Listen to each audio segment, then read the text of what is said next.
Hi guys. Tonight we settle into a place where stone walls are thick, but the winter winds are thicker still. You're standing in the great courtyard of a medieval castle, and the air bites as though it were sharpened on icicles. Every breath you take feels like a blade slipping into your chest. The battlements above are frosted white, and the guards who pace them stamp their boots hard just to keep the blood moving in their toes. Inside the walls, life is no less frigid.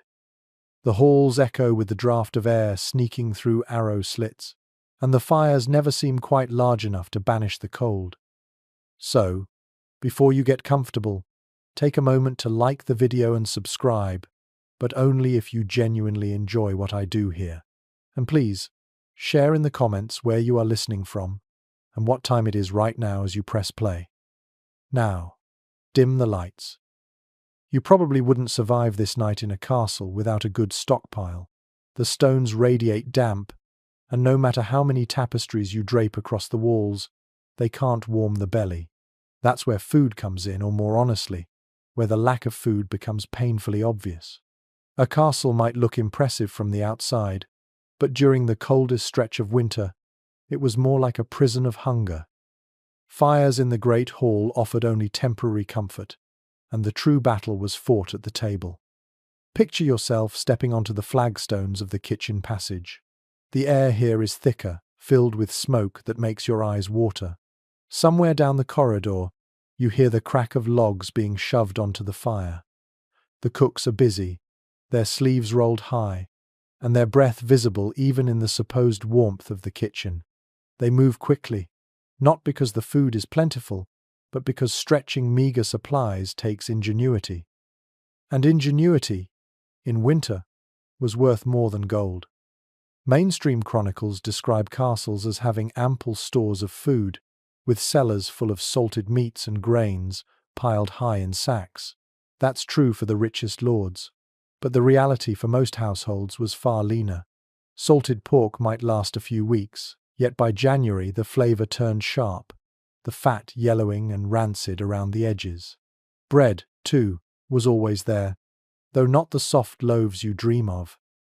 Instead, think of heavy rye or barley bread, baked hard enough to resist mold, and so dense it could double as a weapon if thrown across the hall.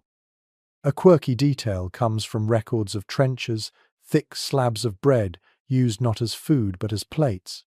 On a cold night, you'd set your stew or broth on the trencher, let the juices soak in, and then either eat it later when softened, or toss it to the dogs.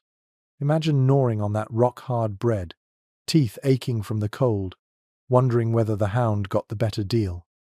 Historians still argue whether castles truly managed to insulate their pantries enough to protect supplies from frost. Some claim underground storerooms kept food stable. Others point out that damp air spoiled flour quickly.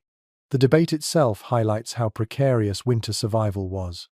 Even a wealthy lord could not always guarantee that his household would eat well through February. The noise of the great hall carries through the stone. You hear voices, men grumbling about portions too small, servants whispering about when the next hunting party will bring back fresh game. Hunger does that. It strips away politeness and reveals the anxious truth beneath. And tonight, in this castle, that truth is simple. The cold is winning. Step closer to the high table. Candles flicker, throwing halos of golden light onto the faces of the noble family. Their meal looks abundant. Platters of roasted meats, cups of ale, dishes seasoned with what little spice remains. Yet glance down the table, and you'll see the contrast. Servants huddle with bowls of thin pottage, the broth steaming weakly, more water than grain. You might envy the nobility for a heartbeat, but even their bounty has limits. Salted venison grows tough, poultry dwindles, and the glamour fades when the nights are long. One curious tidbit whispers from old records. During especially bitter winters, nobles sometimes turned to foods thought warming, not by calories but by medieval humoral theory. Ginger, saffron, or even peppercorns were believed to heat the body from within. It wasn't always practical, but belief itself was a kind of insulation against despair. Your own breath hangs in front of you now as you wander past the tables, eyeing scraps and crusts left behind. The wind moans outside, rattling shutters that barely hold. Somewhere in the shadows, you catch the metallic scent of cold iron from armor hung by the fire, and the faint sweetness of ale poured into wooden cups. This is winter in a castle, an orchestra of hunger, hope, and survival. By the time you reach the far hearth, the fire is guttering low. Someone tosses on another log, sparks leaping upward like startled fireflies. The warmth reaches you only faintly, just enough to remind you how cold you truly are. You tuck your hands into your cloak and think about the food you've just seen. Salted meat, hard bread, weak stew, enough to keep life ticking, but not enough to chase away the chill. The night will drag on. The stone will remain icy beneath your feet, and while you wait for morning, you'll realize something unsettling. In this castle, the most terrifying predator is not lurking in the forest beyond the walls. It's right here, gnawing quietly in every stomach. You leave behind the dying embers of the hearth and descend a narrow stair into the bowels of the castle. The air grows colder, heavier, and tinged with the tang of stone that has soaked up centuries of damp. This is where survival rests deep in the pantries, the salt cellars, the cool recesses dug beneath the fortress to keep food edible as long as humanly possible. What you see is not abundance, but a quiet gamble with time. Rows of barrels line the walls, each sealed with wax and rope, each one precious. Within them, hunks of pork, sides of beef, or slabs of venison float in brine, so sharp it stings your nose.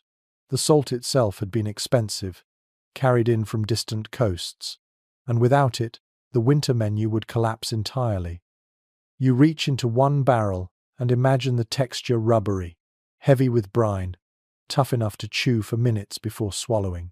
But when the snow falls endlessly outside, you don't complain. You're just grateful the meat hasn't spoiled. Mainstream chronicles record castles as centers of plenty, but we know most households rationed these salted stores carefully. A slice of pork might be cut thin enough to see the light pass through, just to stretch it across several mouths.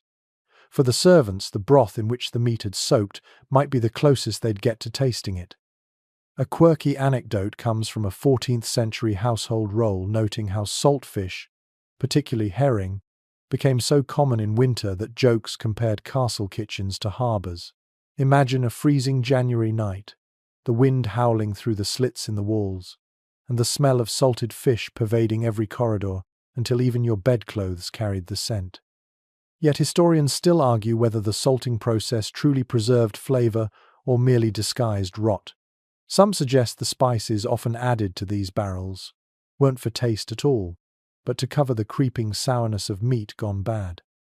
Others counter that careful households kept stores surprisingly fresh until Lent was over. The truth probably lay somewhere in the middle. Some lucky barrels lasted, others delivered a nasty surprise when opened too late. As you stand among these barrels, the sounds of dripping brine echo, a slow rhythm in the cavernous room. Candles gutter and smoke, and you shiver. Each cask is both a lifeline and a countdown, a reminder that food is finite and winter is patient. You run your hand along one lid, feel the chill seep through your skin, and wonder just how long this supply will hold. The servants who work here move like shadows, dipping buckets into brine, hauling salted joints up to the kitchens.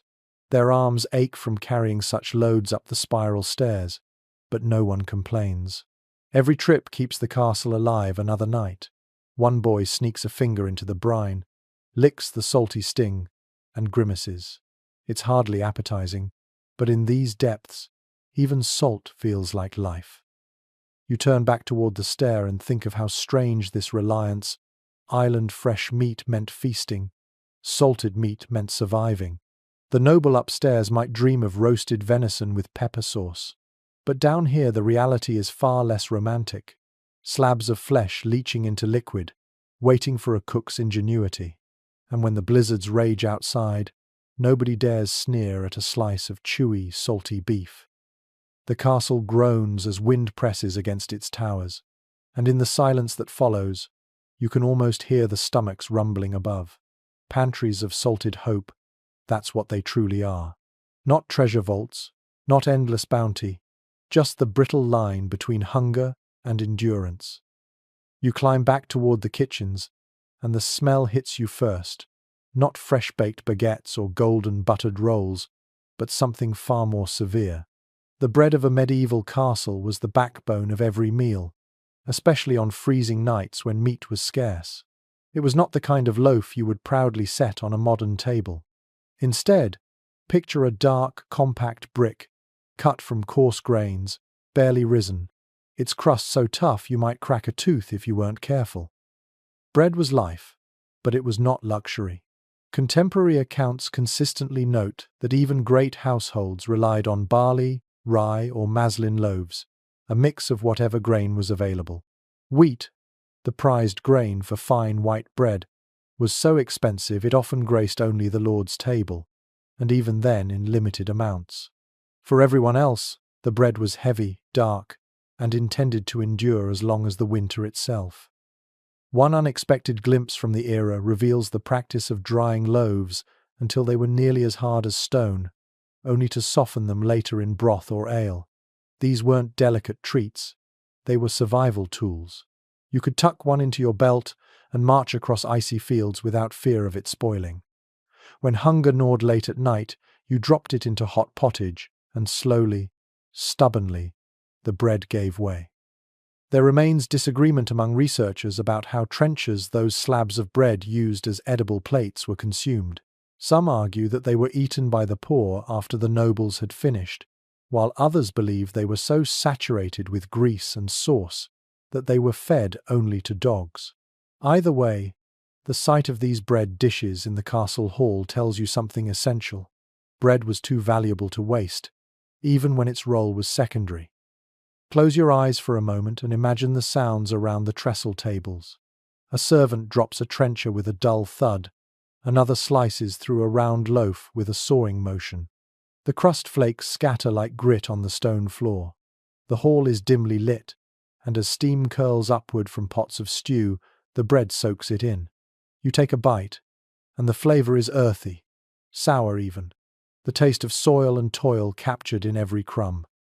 A curious little note from household accounts mentions that bread could be baked weeks in advance, stacked high in pantries, and marked with symbols to distinguish batches.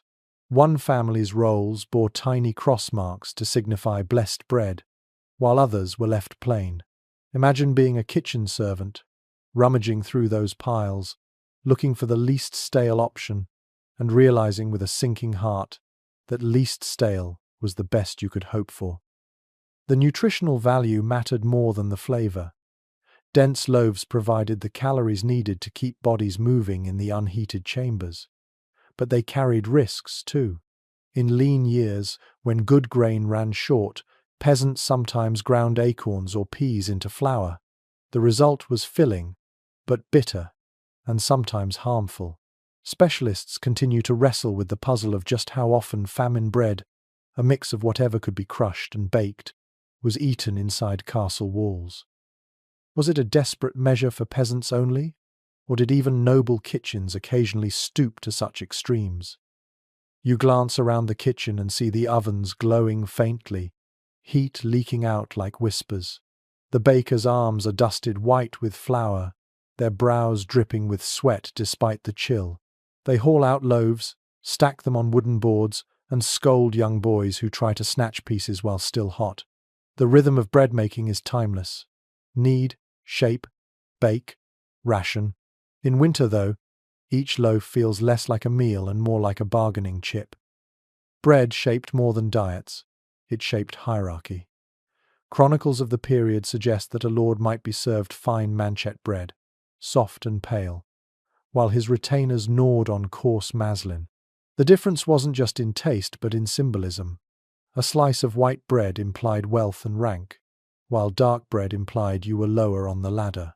Imagine looking down the table and seeing who chewed what it was as much a signal of status as the cut of cloth on your shoulders. Yet bread had moments of delight too. On feast days, loaves might be spiced with caraway or anise, or brushed with honey for a touch of sweetness. Such occasions stood out sharply against the monotony of plain crusts. You would savor that hint of luxury, lick the sweetness from your lips, and then sigh when the feast ended, knowing the next day would return you to the same old chew. An oddity that survives in anecdotal form is the belief that stale bread was healthier for digestion than fresh. Physicians of the time advised against eating new bread, straight from the oven, claiming it caused stomach aches and sluggishness. So even if you were lucky enough to catch a warm loaf, you might be warned to wait, chewing instead on something 2 or 3 days old. You'd smile politely and obey, but in your heart, you'd long for that steamy, fresh crust. Picture now a family gathered at the lower end of the hall, cradling bowls of broth into which hunks of bread have been dropped. The steam rises, the crusts soften, and slowly, mouths open in relief. It isn't glamorous, but it fills the emptiness. Upstairs, the noble children are fed dainty slices of lighter bread, yet even they glance enviously at the broth-soaked trenchers. Hunger has a way of evening everyone out. The wind howls outside, and the shutters bang once, twice. You imagine the bread piled in pantries trembling with each gust. In your hand, a loaf feels like a stone, its surface rough, its smell faintly sour. You tear off a piece, dunk it in ale, and chew until your jaw aches.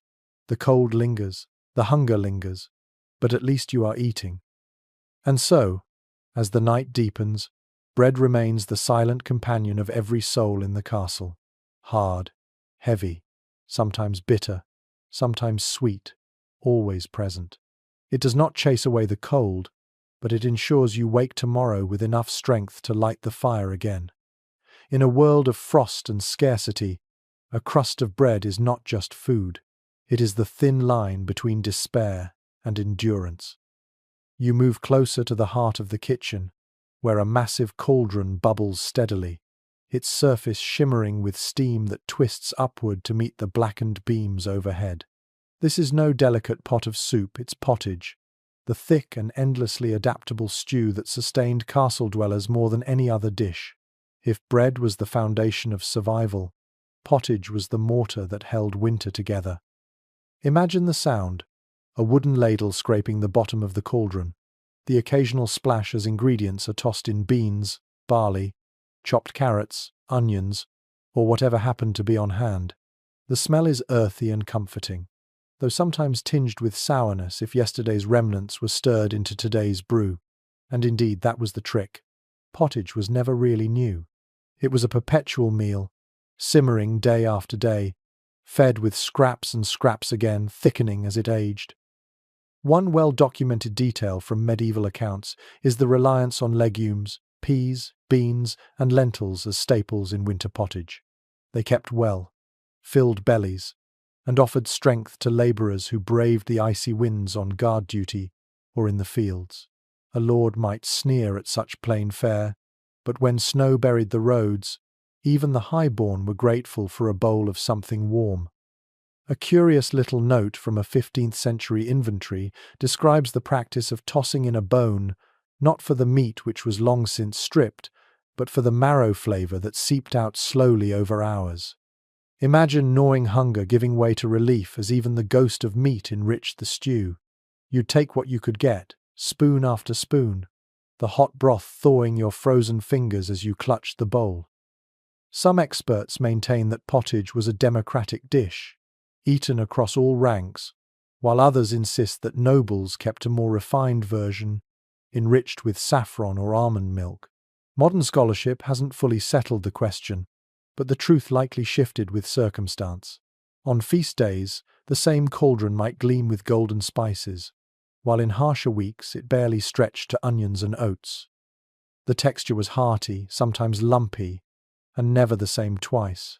You might scoop up a mouthful rich with barley, then find the next filled with watery cabbage.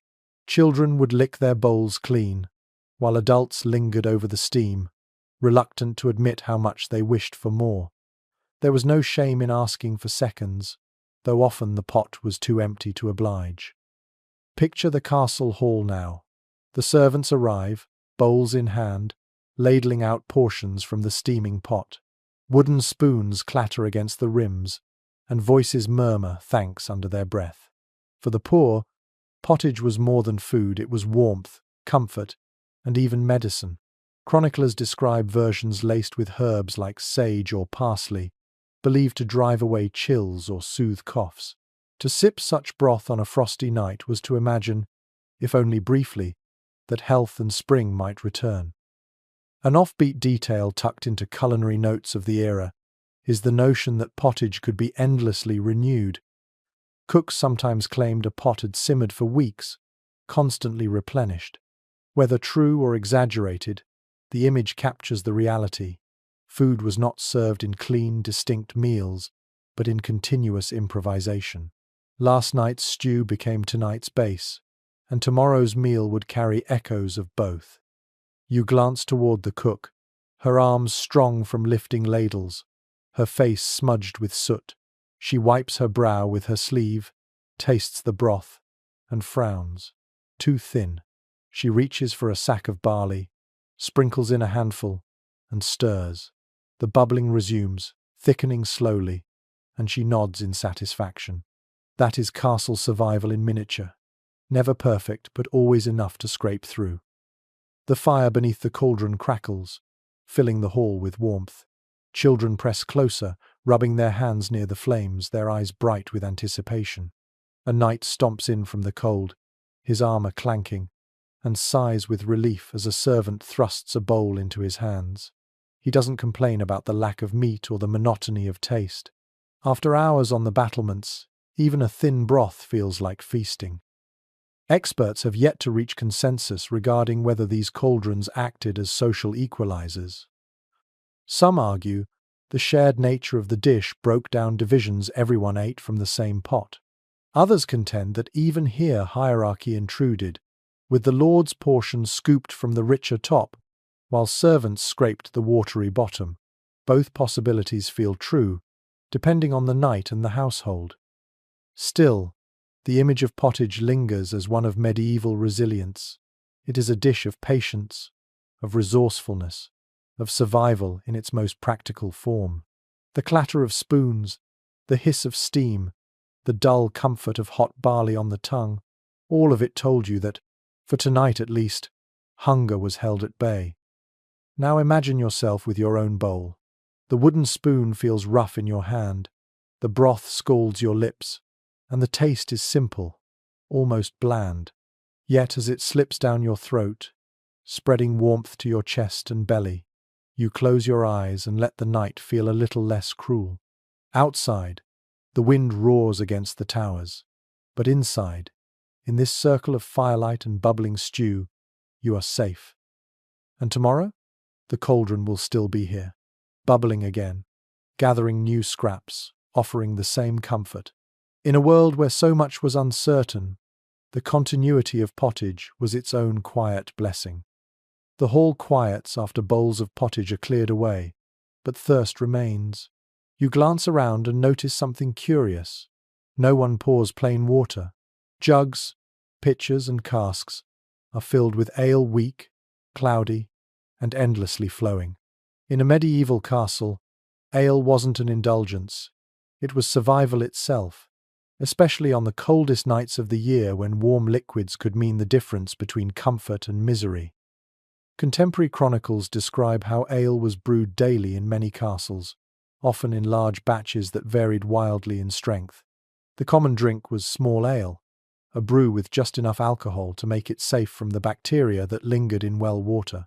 Imagine taking a sip.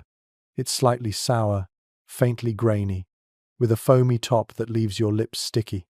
It doesn't intoxicate, but it hydrates without making you sick, a crucial detail in a world without clean water pipes. One oddity recorded in household rolls is that even children drank ale regularly. You picture a small boy clutching a wooden cup with both hands, sipping carefully so he doesn't spill, while his parents nod approvingly. To modern ears, it sounds scandalous. But in the draughty stone chambers of a castle, where contaminated water could kill, small ale was as harmless as milk. Some experts maintain that brewing was a constant, almost daily task for the women of the household, while others suggest larger castles had entire teams dedicated to it. The truth likely depended on scale. In smaller manors, wives and servants stirred the mash themselves, while in mighty fortresses, brew houses churned with activity, smoke curling from their chimneys in winter air. Scholars still haven't pinned down the exact production rhythms, but the sheer quantity needed tells its own story. Gallons upon gallons, flowing through the lips of every person within these walls. The process itself filled the air with aroma. Barley malt boiled in cauldrons, hops or, before their wide use, herbs like gruit added for flavour. The mash steamed, and the smell of sweet grains spread through the corridors. On cold nights, that steam was its own kind of comfort. Imagine the warmth of a brewing room, compared to the chill of the courtyard, the wooden casks lined up like silent sentinels waiting to be tapped. And tap them they did. A knight trudging in from a freezing watch would slam his gauntleted hand on the table, demanding ale. A maidservant, weary from carrying platters, would sneak a quick gulp in the shadows. Even the cook, after tasting endless pottage, would lift a jug to her lips with a sigh. The ritual repeated endlessly. Pour, drink, swallow, breathe. An offbeat anecdote from a medieval ledger tells of a brewhouse fire that broke out when overheated mash boiled over into flames. The servants rushed not to save the building but to rescue the half-finished ale, scooping it into buckets as though it were treasure. Perhaps it wasn't entirely superstition. Losing a batch meant losing sustenance, and on a freezing January night, the loss felt catastrophic. Was ale truly nutritious? Some academics continue to debate the point. Certain sources insist that small ale carried enough calories to matter, particularly when grain was scarce. Others argue it was simply hydration with a trace of alcohol. Either way, the psychological effect mattered as much as the physical. To sip warm ale by firelight was to feel, for a moment, that you belonged to a community surviving together. Now, imagine the scene in the great hall. The lord lifts a goblet, filled not with small ale but with something stronger, perhaps a spiced brew imported at great expense. The cup glints in the candlelight, the fragrance richer than what his retainers drink. Down the table, soldiers and servants hold rough mugs of the weaker stuff, clinking them together in camaraderie. It isn't equality, but it is connection. Everyone drinks, everyone warms their throat against the cold. You cradle your own mug, feel the rough wood pressing into your palm, and lift it to your lips. The taste is yeasty, faintly bitter, yet oddly soothing. It doesn't dazzle the senses, but it reminds you that you are alive, and that life, however simple, has its pleasures. You can almost hear the fire crackling louder, feel the warmth seeping deeper into your bones as the ale spreads through you. Another curious glimpse comes from records of ale feasts, where fresh batches were celebrated with singing and laughter. On those nights, ale was more than sustenance. It was social glue, an excuse to huddle closer, to forget the draught slipping under the doors. Think of the songs echoing against the vaulted ceiling, mugs raised high, steam rising with the voices, even as the night outside froze solid. But the danger of excess lurked too. Contemporary complaints survive of guards drinking too much strong ale, falling asleep on their posts, leaving gates vulnerable. Warnings appear in chronicles. Too much ale made a knight sluggish. Too much ale made a servant clumsy. Still, the warnings were rarely heeded, because on nights when the cold howled through the castle walls, the warmth of ale felt worth the risk. Picture it now. The long tables emptying after supper, mugs left half full, foam drying on their rims. A servant gathers them, stacks them, and refills a cask for tomorrow. The smell lingers in the air, mingling with smoke, meat, fat, and breadcrumbs.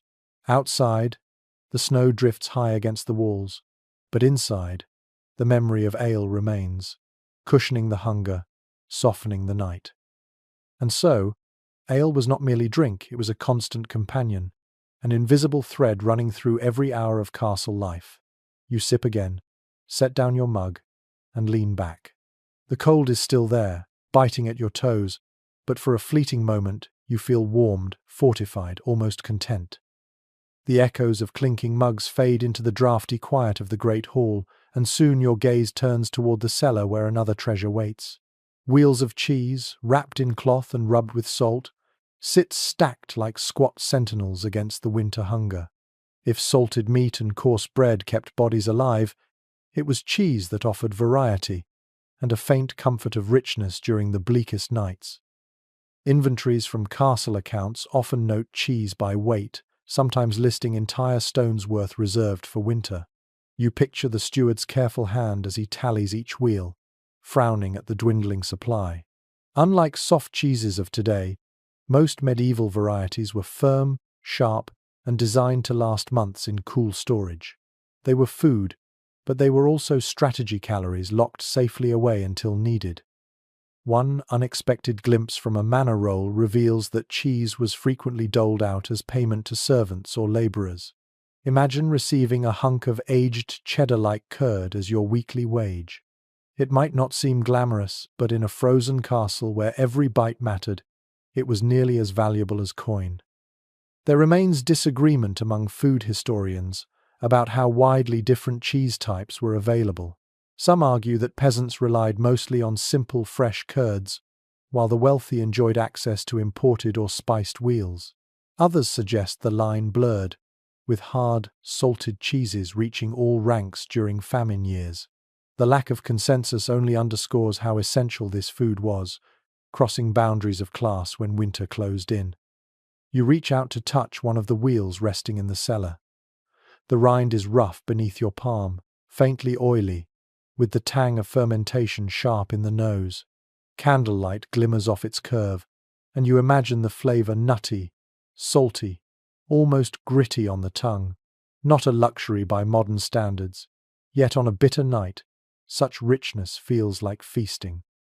A curious anecdote tucked in a 15th century household account tells of cheese being melted into pottage or stirred into eggs for the noble table.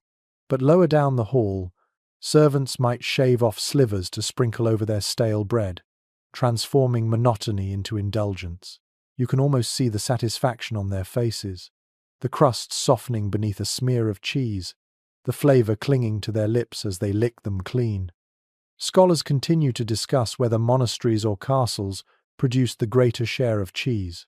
Monks certainly perfected the craft, storing wheels in their cool cloisters, while castle kitchens often learned from those methods.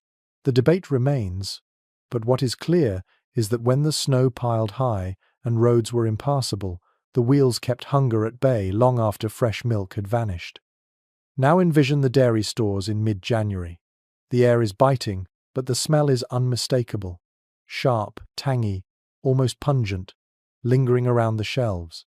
Servants shuffle in with knives, carving portions with care. A boy sneaks a slice, winces at the saltiness, then grins when the richness spreads across his tongue. His cheeks flush, not from the cold, but from the fleeting joy of taste. In the great hall, cheese appears in small amounts on trenchers or added to pies. The Lord's platter glows under the flicker of candlelight, cubes of cheese arranged beside dried fruit. Down the table, a soldier breaks his portion in half to share with a friend, both of them chewing slowly, making the flavour last as long as possible. In the shadowed corner, a servant licks crumbs from her fingers, smiling faintly in spite of the hunger pressing on her ribs. An odd little custom recorded in folklore tells of keeping the last wedge of cheese hidden in a chest until Candlemas, a symbol of endurance through the worst of winter. Whether fact or fancy, it speaks to the emotional power food held, not just filling stomachs, but anchoring hope. To unwrap that wedge in February was to declare, silently, that the household had survived. You lean back against the cellar wall, the chill seeping into your cloak. Above, you hear faint echoes of laughter from the hall, the sound of mugs thumping again, perhaps another toast with ale. But here, among the cheese wheels, survival feels tangible. Each round is a promise that hunger can be delayed, that warmth might return before famine truly bites. And so the wheels remain, stacked patiently, waiting for knives to carve into them one slice at a time. You imagine the relief of each portion, the gratitude, the way a simple sliver of salted curd could make the long night feel just a little shorter. The footsteps of servants echo as you leave the dairy cellar and make your way toward another set of storerooms.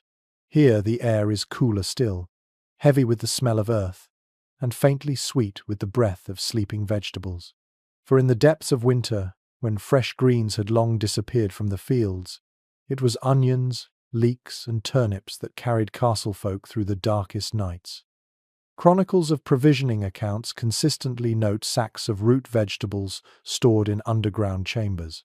These sturdy plants, grown through the summer and harvested in autumn, could last for months if kept dry and cool. You picture them piled high in wicker baskets, the leeks bundled together, onions strung in long braids, turnips resting in heaps of dirt to keep them from shriveling. They were not glamorous foods, but they were reliable, and reliability was survival. An oddity preserved in a household roll tells us that onions sometimes doubled as currency, traded for services, or even recorded as part of rent. Imagine offering a string of pungent bulbs in payment your neighbor accepts with gratitude, because in January, such staples were worth far more than shiny coins that couldn't be eaten. Specialists continue to wrestle with the question of just how varied medieval vegetable diets were. Some argue the nobility rarely touched turnips or leeks, leaving them for peasants, while others suggest even lords welcomed them in stews during lean times. The debate remains unresolved, but what is certain is that on a night when snow blanketed the fields, everyone, high and low, looked to these roots for sustenance. You kneel beside a basket of onions and brush your hand across their papery skins. The crackle is sharp, the smell rising immediately, stinging your eyes even before a knife touches them. Imagine a cook dicing them into a cauldron of pottage, the sweetness slowly released as they sizzle in dripping. The hall fills with fragrance strong, familiar, comforting, and for a moment, the cold seems less cruel. Leeks were cherished for their hardiness. You see them chopped into sections, the white stalks clean and crisp, the green tops curling. Tossed into broth, they soften into silk, adding depth to otherwise thin stews. Some records even note leeks being mashed with cheese for a noble's dish, a reminder that what peasants survived on could be refined into delicacy with the right touch. Turnips, meanwhile, were the quiet workhorses. Their flavour was mild, their flesh pale and firm. Boiled, roasted, or sliced into pies, they offered bulk when bread was scarce. A curious little detail from folklore says turnips were sometimes hollowed out, stuffed with spiced mixtures, and served as a sort of medieval treat. Whether common or rare, it paints a vivid picture of creativity in the face of repetition. Some academics argue about whether these root vegetables were considered humble or essential. One side insists they carried the stigma of peasant food, while another notes how often they appear in castle accounts, even at noble tables. Perhaps the truth lies in perception. When the cold was fiercest, nobody turned down a steaming dish of stewed leeks or roasted turnips, no matter their rank. Now picture the kitchen again. A servant trudges in, cheeks red from the cold, carrying a basket of leeks on one hip and a string of onions over his shoulder. He sets them down by the chopping block, blows on his fingers, and begins peeling. Skins curl on the floor, sharp smells sting the air, knives thump rhythmically. The great pot swallows it all, and slowly the thin broth thickens with flavour. At the high table, the lord receives a pie filled with turnips and onions, glazed with butter and sprinkled with herbs. He cuts a slice, the steam curling upward, and nods approvingly. Down the table, servants receive bowls of the same vegetables in plainer form, boiled, salted, perhaps flavoured with a bit of dripping. The taste is simpler, but the nourishment is the same.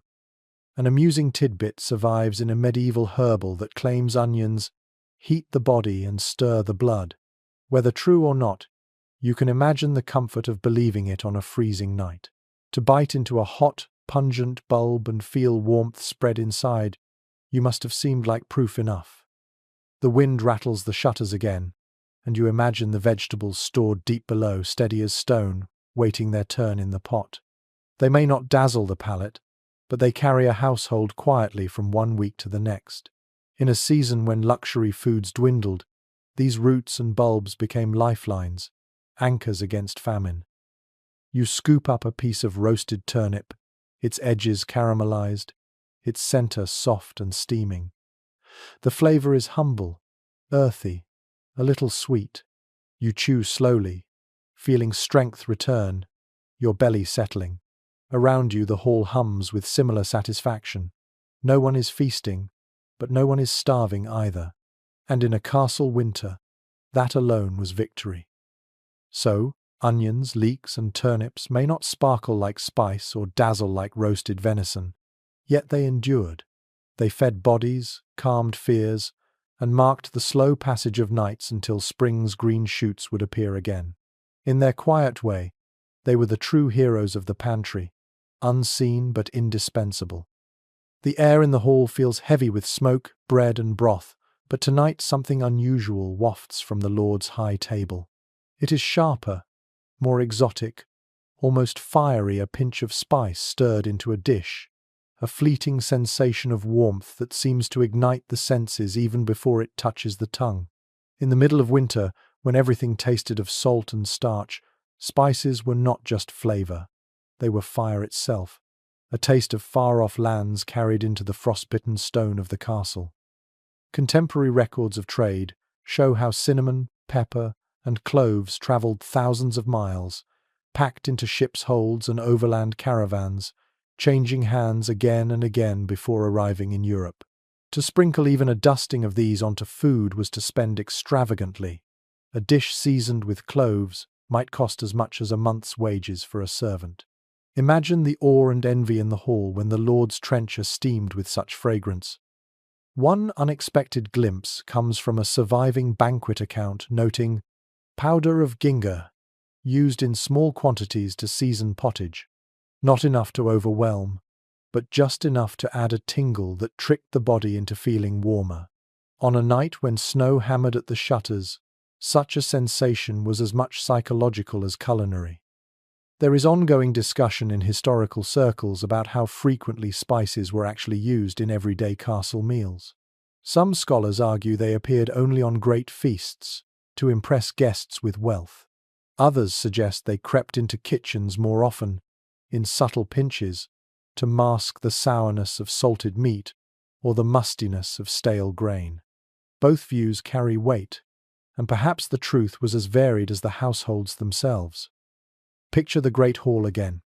At the Lord's table, a platter of roasted fowl gleams in the candlelight, its skin brushed with honey and dusted with saffron. The golden hue dazzles the eye, and the aroma carries down the table.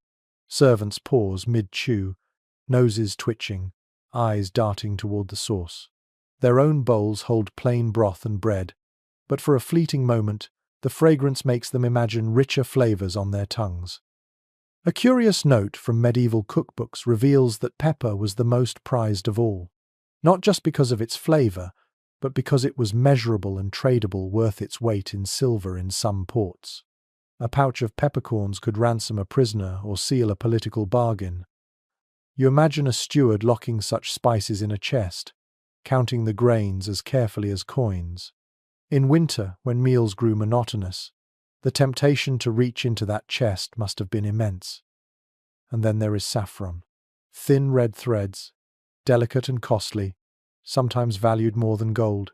When added to a dish, it turns stews luminous yellow, dazzling to eyes weary of pale grains and brown bread. Did it really warm the body, as physicians claimed? Opinions differ. Some medical texts swore it lifted spirits and drove away chill, while others warned of excess. But you can easily picture the relief of watching your dull pottage glow golden, as though summer had returned for a spoonful or two. In the kitchens, the cook sprinkles a pinch of spice into a bubbling pot, stirs, tastes, and smiles faintly. The steam that rises now is transformed, sharper, richer, layered. A scullion leans close, inhales, and sighs. He will not taste this version. The Lord's pot is separate, but even the scent lingers in his nose, warming him as he returns to scrub dishes in cold water. Specialists have yet to reach consensus on whether spices truly masked the taste of spoiled meat. Some argue this was their chief role, covering rancid flavors with exotic heat.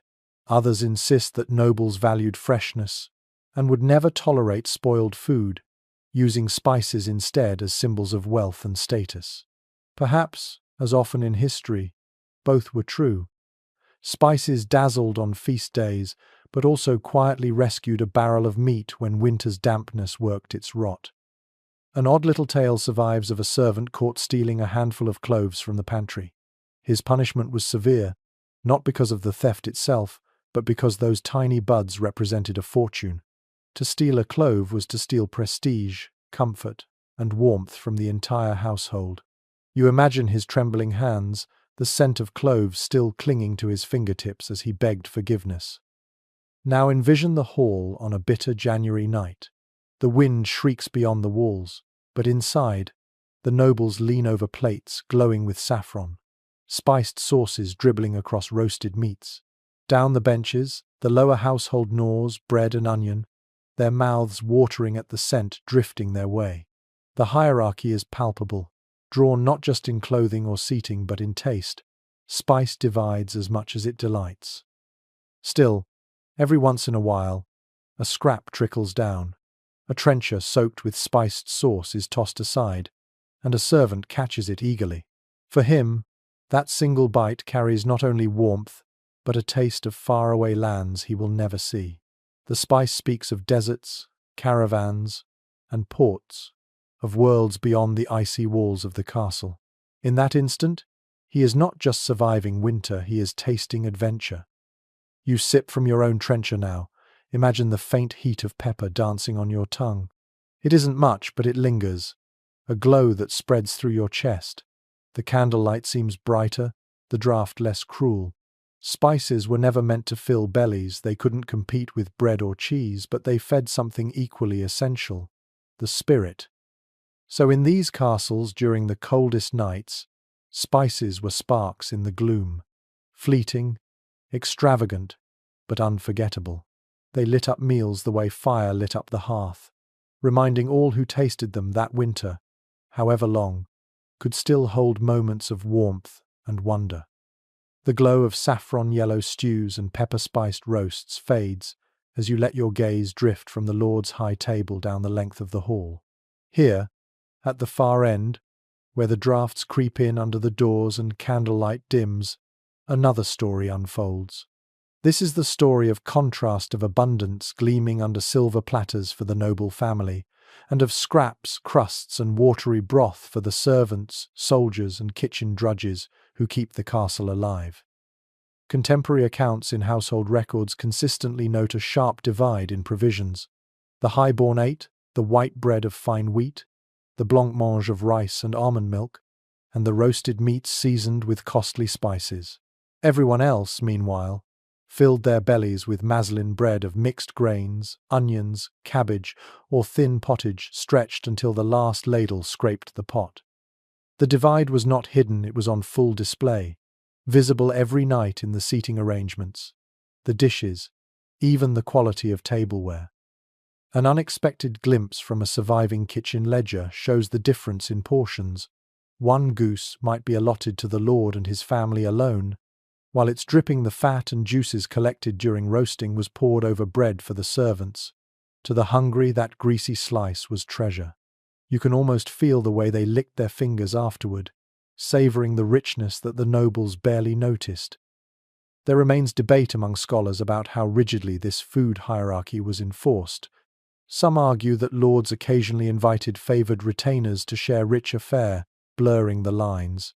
Others insist the distinction was nearly absolute, a daily reminder of social rank. The truth likely depended on the personality of the lord and the severity of the winter. Generosity might loosen during feast days, but when famine pressed close, divisions hardened like ice. Imagine the sounds in the hall as supper begins. At the high table, knives clink against pewter, goblets of imported wine catch the candlelight, and laughter rises easily. Further down, the benches creak under the weight of guards and servants. Their bowls are wooden, their spoons plain. They hunch over their meals, eating quickly before the thin broth cools. A child drops a hunk of bread into his bowl to soak up every last drop. His father nudges him, urging him to eat slowly, make it last.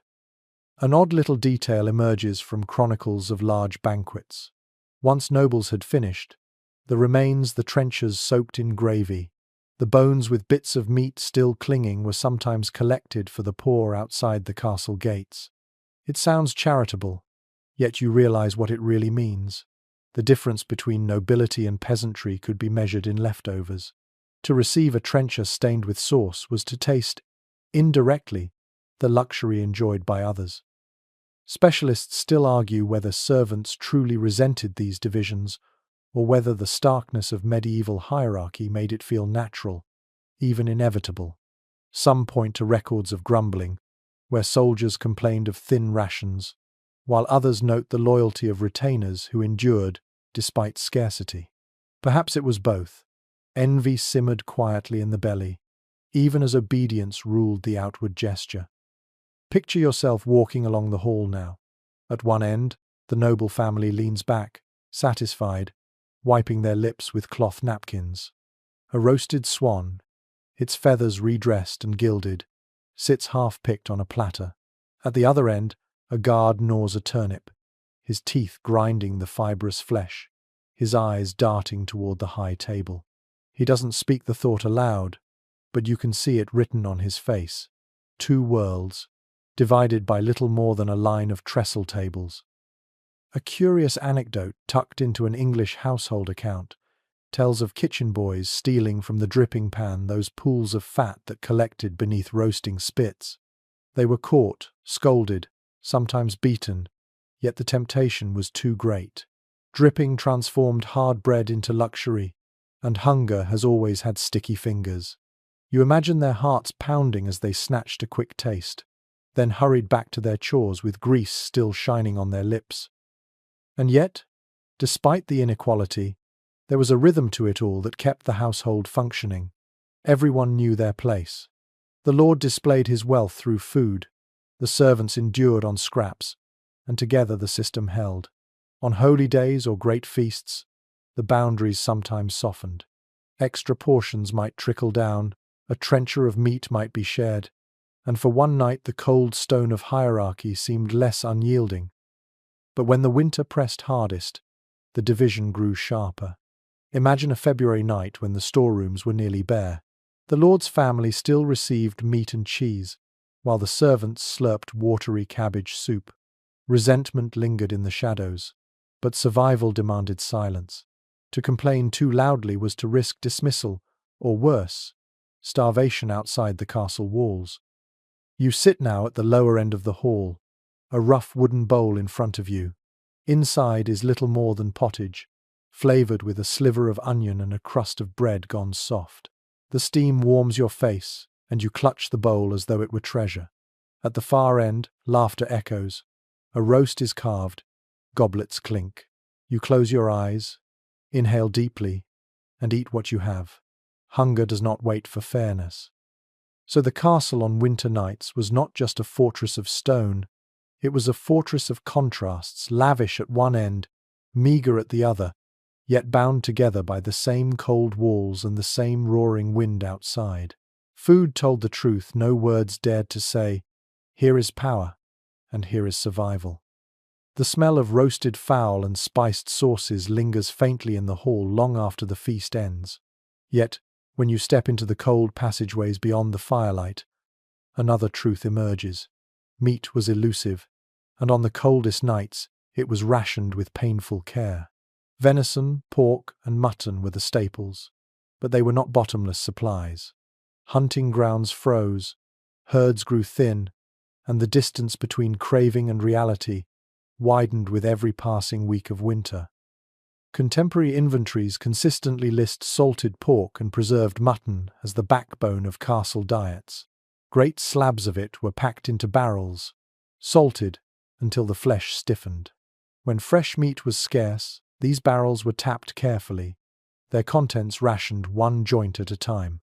The lord might enjoy a haunch of venison roasted over an open fire, but the servants, guards, and kitchen scullions received little more than the broth boiled from the bones.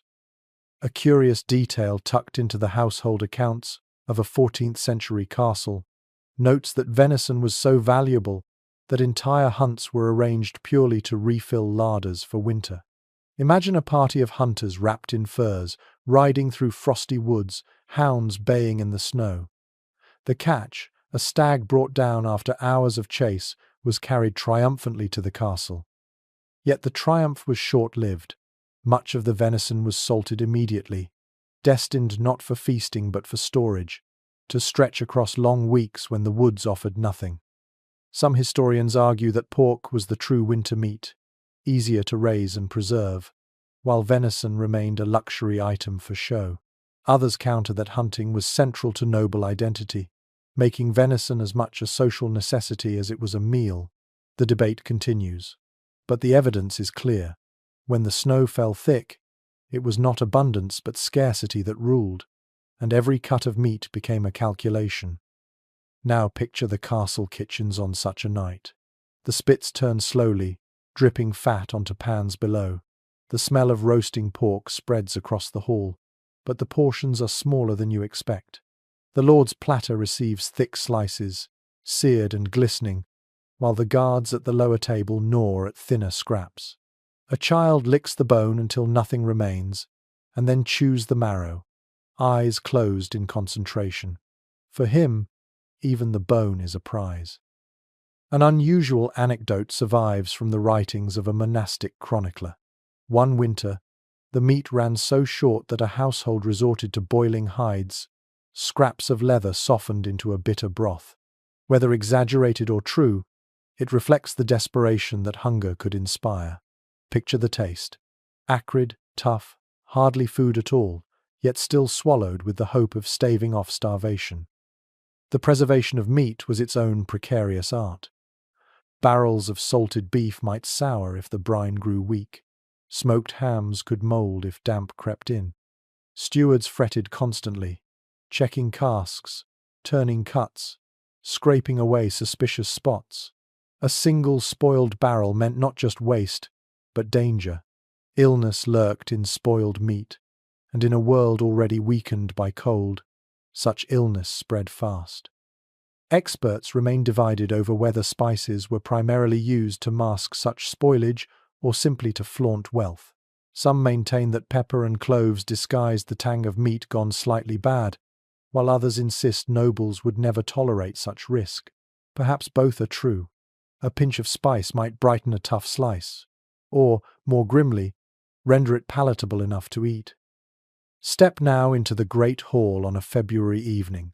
The tables are set, the dishes carried out. A roast boar's head, adorned with apples and gilded tusks, makes its way to the lord's table. It is more spectacle than sustenance, a symbol of grandeur in the midst of scarcity.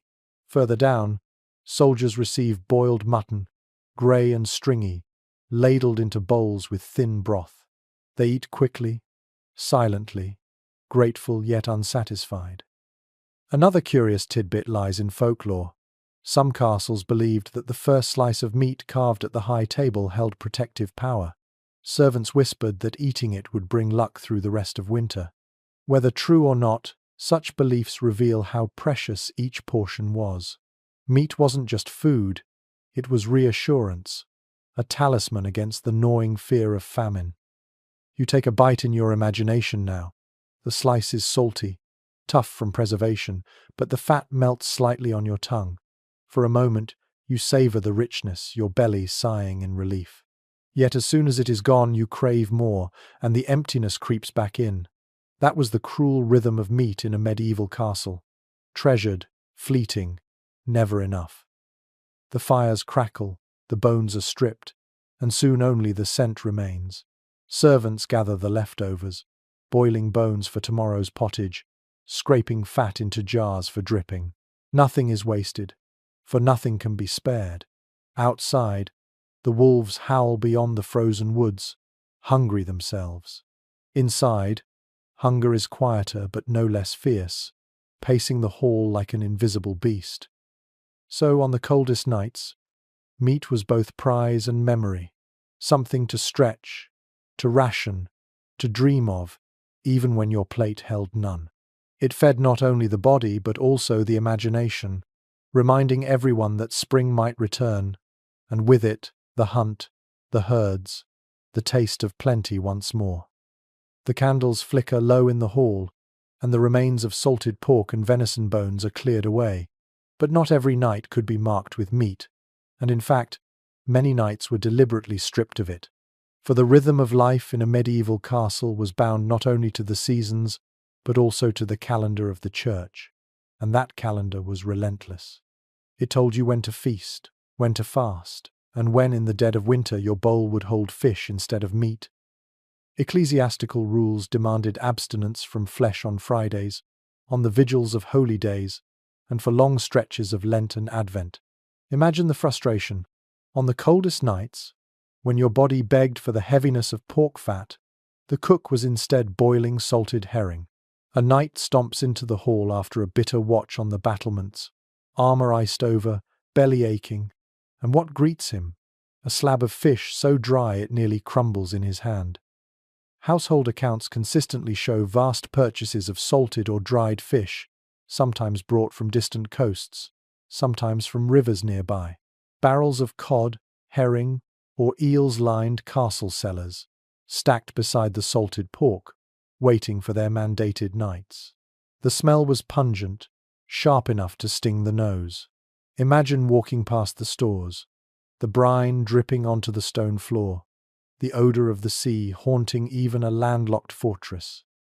An offbeat glimpse in a French ledger notes that fish days were sometimes dreaded so much that cooks disguised the dishes with sauces made from almond milk, vinegar, or even spices, trying to trick the palate into thinking it was meat. You picture a steaming platter of pike drenched in saffron sauce, the lord nodding with approval, while servants whispered behind their hands, "It still tastes like fish." There remains disagreement among historians about just how strictly these fasting rules were observed. Some argue that nobles bent the rules, claiming beavers counted as fish because they lived in water, or feasting on barnacle geese, which were bizarrely thought to hatch from driftwood and therefore escaped the ban. Others insist the rules were followed closely, enforced by priests who knew exactly when meat appeared in kitchens and when it should not. The truth may have shifted with circumstance. In years of plenty, compliance came easily, while in years of scarcity, lines blurred in the shadows. Picture the hall on a Friday evening in January. The tables are quieter, the dishes plainer. Salt fish is boiled, its flesh flaking apart, and served with onions or turnips to soften the monotony. Servants chew dutifully, guards sigh into their bowls. At the high table, the lord swallows a bite of fish pie, seasoned with pepper to disguise the saltiness. He does not complain, it is penance, after all, but his eyes drift toward the memory of venison. An odd little note from medieval chronicles tells of elaborate fish sculptures carved from dough and set on noble tables during Lent. They were meant to impress guests, to make a fast day meal feel less meagre. Imagine the irony. Artistry lavished on a dish that still carried the tang of brine. The servants, watching from the sidelines, rolled their eyes but envied even that display, for their own plates held nothing so decorative. Experts continue to puzzle over whether the fasting calendar actually increased the demand for fish trade across Europe. Some suggest it created booming markets for herring and cod, fueling entire economies. Others argue that local rivers and ponds supplied more than enough, making the grand trade routes less crucial. What is certain is that, on the coldest nights of the year, the fish barrel was as vital as the salt meat cask, and perhaps even more frequently tapped. You sip from a wooden bowl of fish stew now, the broth thin but hot, flavored with leeks and vinegar. The smell is sharp, the taste briny. It is not satisfying, not like pork fat sizzling over a fire, but it fills your belly. Around you, the hall murmurs with quiet discontent. Everyone eats, but no one smiles. Hunger makes fish tolerable. Faith makes it necessary. Yet the rhythms of fasting and feasting brought a strange balance. The denial of meat made the return of it feel more luxurious. After weeks of salted herring, the taste of roasted mutton became ecstasy. And perhaps that was part of the design, to make people hunger not just for food, but for the return of joy. The candles sputter, the prayers are mumbled, and the hall sinks into silence. Outside, the snow presses hard against the walls. Inside, fish bones are gathered, scraps tossed into the pottage pot for tomorrow. You lie back, your belly warm but unsatisfied, and you realize the castle's diet was as much about obedience as it was about survival. So, in the heart of winter, food was shaped not only by nature's scarcity, but by the church's rules. Fish days and fasting nights carved deep grooves in the rhythm of castle life, reminding everyone from lord to scullion that no hunger, no matter how sharp, could ignore the voice of faith. The echo of the evening prayer still lingers in the chill air of the hall. Trenches have been cleared, fish bones carted away, and the torches along the walls burn low. Yet one food rarely seen on these long winter nights hovers in people's minds: eggs. Simple, fragile, endlessly useful, but in January or February, eggs were as rare as warm sunshine. Medieval household accounts repeatedly show that egg supplies dwindled drastically in winter. Hens, sensitive to daylight, laid little, if anything, during the darkest months. Imagine walking into the poultry yard. The birds huddled together for warmth, their feathers fluffed, their combs pale from the cold. You search the straw in their nesting boxes and find nothing but frozen droppings. An egg, when it appeared, was almost a miracle. A curious entry in a 14th century castle roll describes eggs being imported at great cost from nearby villages during midwinter, carried carefully in baskets padded with hay. Servants who delivered them treated the fragile shells like treasure, aware that one crack could waste food worth far more than its size. Picture the relief in a noble kitchen when such a basket arrived, a sudden wealth of possibility in the cook's hands. Some experts argue that nobles hoarded eggs almost entirely for the lord's table, reserving them for custards, pies, or sauces. Others counter that stews for servants sometimes incorporated beaten eggs to thicken broth, suggesting that, though rare, they occasionally trickled down to the lower benches. The debate continues, but the scarcity itself is undisputed. Eggs were winter's rarest gems. Now picture the kitchen on a bitter February evening. The cook cracks one egg into a bowl, and all the scullions pause to watch, as though she had broken open a jewel.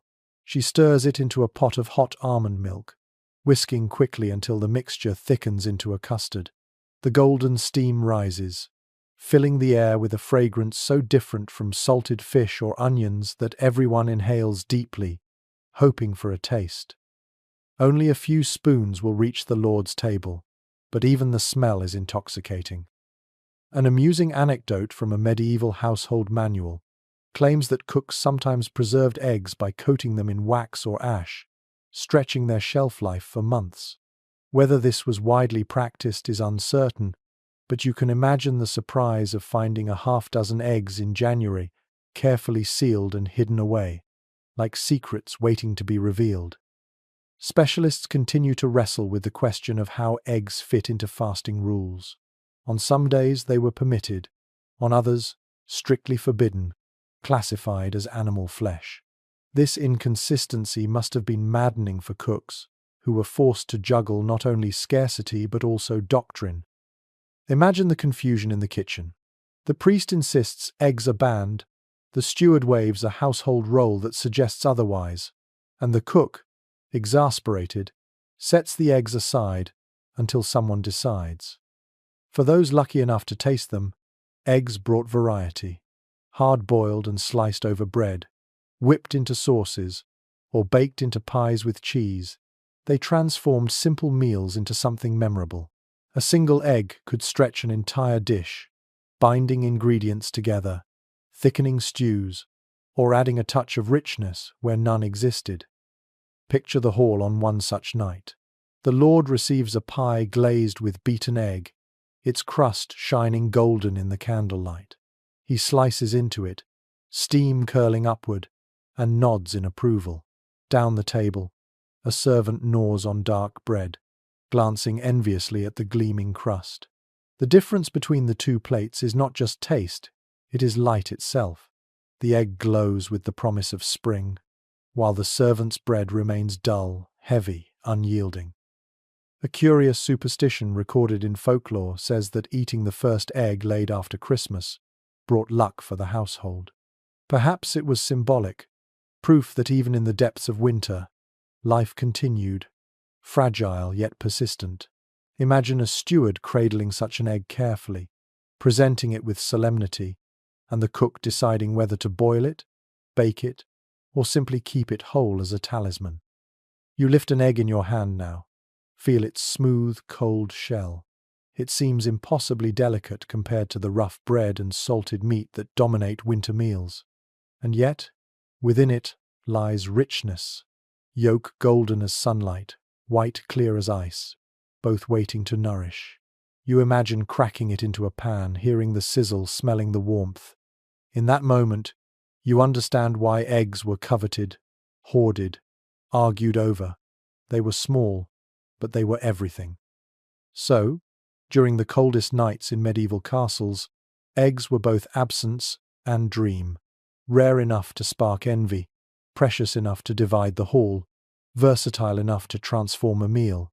They reminded everyone, lord and servant alike, that spring would return, hens would lay again, and abundance might yet follow famine. Until then, the memory of their taste was enough to keep hope alive. The hall grows quieter as the night deepens. The last scraps of salted fish and fragments of bread have been cleared. Yet in the corners of the kitchen, another kind of food gleams faintly in the candlelight: sweetness. It is rare, fleeting, and precious. Honey sealed in earthen pots, raisins shriveled but still rich with sugar, figs pressed flat and sticky, dates carried across seas. These were the rare indulgences that could lift spirits when the snow pressed hardest against the castle walls. Inventories from noble households often mention honey as both food and medicine. It sweetened sauces, glazed meats, and preserved fruit, but it was never poured freely as you might drizzle syrup today. Each spoonful was guarded carefully, measured by the steward's hand. You imagine him standing with a ledger, noting down every pot opened, every pound consumed, his quill scratching against parchment, while the cook mutters under her breath. An unexpected glimpse comes from a 15th century banquet description where honey was drizzled over roasted apples, served steaming to the Lord's table in midwinter. The fragrance must have been intoxicating, the sweetness overwhelming after weeks of salt, grain, and broth. Picture yourself biting into such an apple, the skin splitting, the honey running down your chin, and then realize, for the servant watching from the shadows, that bite was unreachable, a dream behind candlelight. Specialists continue to disagree about how widely dried fruits were available. Some argue they were luxuries reserved for feast days, imported through Mediterranean trade routes. Others suggest that raisins and figs, though costly, appeared more often, tucked into storage for winter precisely because they kept so well. The argument lingers, but all sides agree that when such foods appeared, they were sparks of joy in otherwise colourless meals. Imagine the hall on a holy evening, perhaps after a fasting period. Trays appear at the Lord's table, bearing small piles of raisins, almonds, and candied ginger. The nobles lean forward, pinching the treats delicately between their fingers, savouring each chew. Down the benches, servants crane their necks, hoping a few scraps might fall their way. Sometimes they did raisins left on a trencher, or honey scraped from a pot with the back of a spoon. Even a single raisin could feel like treasure in January. An offbeat detail preserved in medical texts is the belief that honey warmed the body and steadied the heart. Physicians recommended it for coughs, chills, even melancholy. A servant, shivering in the dormitory, might dream of a spoonful of honey to soothe his throat. though such medicine was almost always reserved for the Lord's household. Still, the idea that sweetness could heal was powerful, and belief itself carried comfort. Now step into the kitchen, where a cook stirs dried figs into a thick paste, rolling it into balls and dusting them with flour to keep from sticking. She sets them aside for a feast day, but a scullion sneaks one, popping it into his mouth before anyone notices. The burst of sugar is so intense it makes his eyes widen, his lips stick, his heart race. He grins despite the risk, because in that moment he has tasted something close to paradise. Scholars remain divided over whether honey or imported sugar dominated noble diets in winter. Some point to records of sugar loaves arriving from Venice or Genoa, suggesting it was available to the richest. Others argue sugar was too costly for regular use, leaving honey as the primary sweetener. Either way, sweetness was never abundant. It appeared in moments spooned into spiced wine, baked into pies, or drizzled onto cheese. Picture the Lord now, reclining after supper, lifting a goblet of hot mulled wine sweetened with honey and spiced with cinnamon. He sips slowly, savouring the warmth spreading through his chest. At the other end of the hall, a soldier licks the last crumbs of bread from his hand, his eyes heavy with fatigue. He will not taste honey tonight, but the smell drifting down the hall reaches him, and for a heartbeat, that is enough. A curious tidbit from folklore says that bees were thought to carry messages between this world and the divine. To eat honey, then, was to taste something holy. Whether people believed this literally or not, it added weight to the golden sweetness. To dip bread into honey on a frozen night was not merely indulgence, it was communion with warmth, light, and life itself. You hold a dried fig in your hand now, its skin wrinkled, its flesh dense. You bite into it, and the sugar coats your tongue, rich and heavy, almost overwhelming after weeks of bland bread. Your body sighs with relief. Your mind drifts to thoughts of orchards and sunlight. For a moment, winter feels far away. That was the power of sweetness in the medieval castle. It transported you, if only briefly, beyond the frost and the hunger. So on the coldest nights, when hunger was sharpest and meals were plainest, honey and dried fruits offered more than nourishment. They offered memory, hope, and a fleeting taste of joy. They reminded you that not all food was survival, some was delight, and sometimes that delight was the difference between enduring winter and despairing in it. The sweetness of honey lingers on your tongue, but soon the taste fades, replaced again by the steady rhythm of the castle kitchen. The pots bubble, the ovens glow faintly, and once more the most faithful companions of winter meals reassert themselves: oats and barley.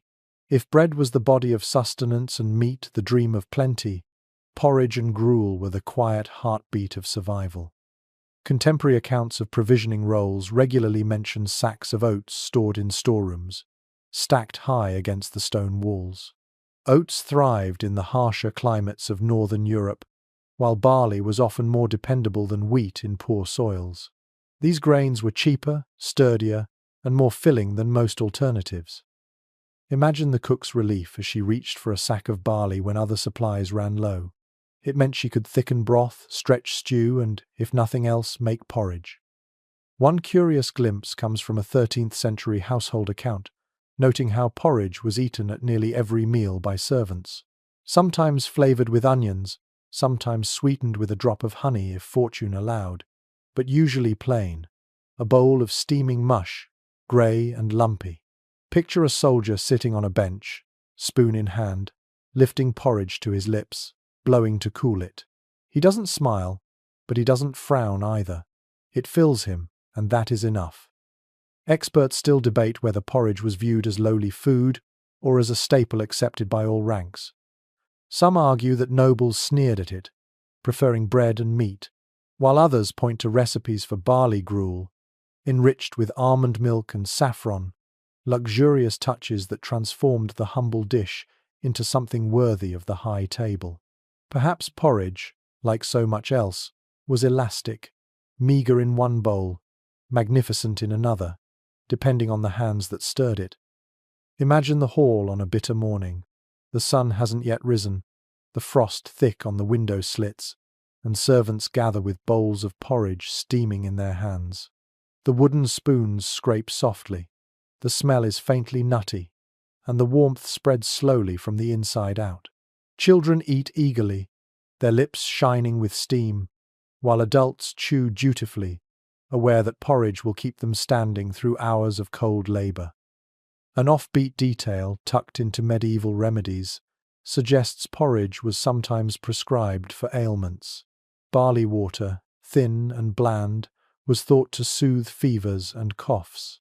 You imagine a servant coughing in the dormitory, a companion bringing him a bowl of lukewarm barley water. It doesn't taste of much, but it eases the throat, and perhaps belief in its healing properties makes it work all the more. There is ongoing discussion in historical circles about the consistency of these porridges. Some accounts describe thick, almost solid lumps eaten with knives, while others mention thin, watery gruels sipped from cups. The variety reflected the state of the larder. When grain was plentiful, porridge might be hearty. When grain was scarce, it became little more than cloudy water. Each bowl told its own quiet story of abundance or want. Now picture the kitchens in the evening. A scullion stirs a cauldron of oats with a long wooden paddle, sweat running down his brow despite the cold. The grain thickens slowly, bubbling at the edges, splattering his tunic. He wipes his sleeve across his forehead and keeps stirring, knowing that dozens of bowls must be filled. He is not cooking for pleasure, but for endurance, and when the bowls are ladled out, no one thanks him. Yet every stomach will feel less hollow for his work.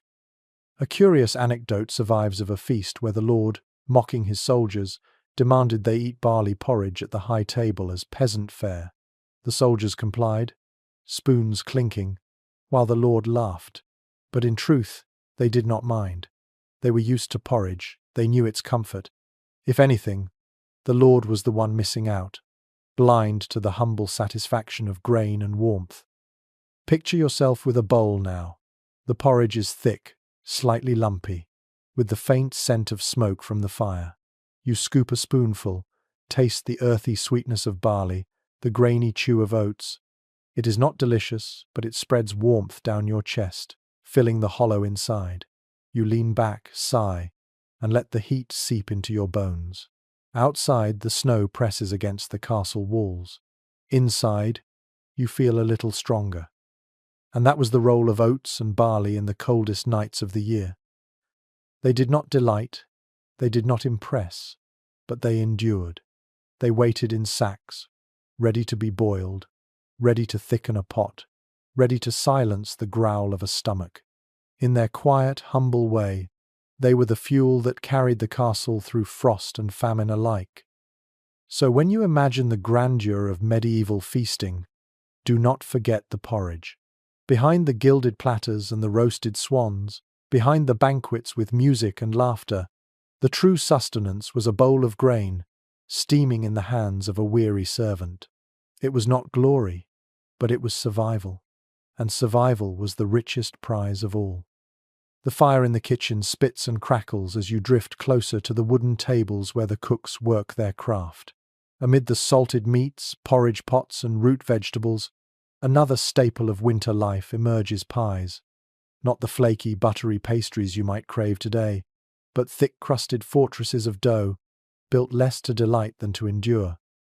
In a castle winter, pies were not simply meals, they were storage devices, edible chests designed to preserve meat and keep it edible for weeks, sometimes months. Records from castle inventories frequently list coffins, the word used for the sturdy pastry cases that encased fillings. These crusts were often made of rye or barley flour, mixed with water into a dense, unyielding dough.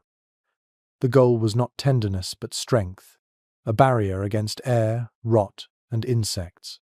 Imagine biting into such a crust. The taste would be dry, bland, almost like clay, yet the filling inside, if you were lucky, was rich with meat, spices, or even fruit.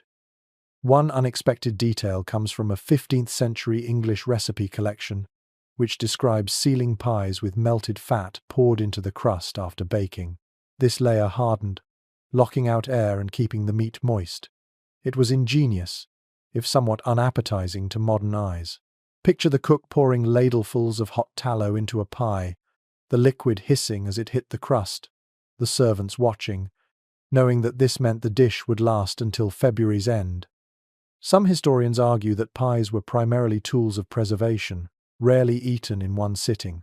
Others suggest they doubled as impressive displays, carried whole into the hall and sliced dramatically before guests. The debate remains unresolved, but both views capture truth. Pies were both practical and performative, a bridge between storage and spectacle. Now imagine the hall on a freezing night. A massive pie is brought to the Lord's table, its crust browned, its edges pinched into decorative ridges. When cut open, steam billows out, carrying the scent of venison, rabbit, or even pigeon. The nobles lean forward eagerly, spearing the rich filling with silver knives. Down at the benches, servants receive smaller pies, perhaps filled with turnips or onions instead of meat. But the excitement is the same, a dish that feels whole, enclosed, and generous. An offbeat anecdote preserved in banquet descriptions tells of pies containing surprises, live birds released when the crust was opened, or tiny figurines hidden within as tokens.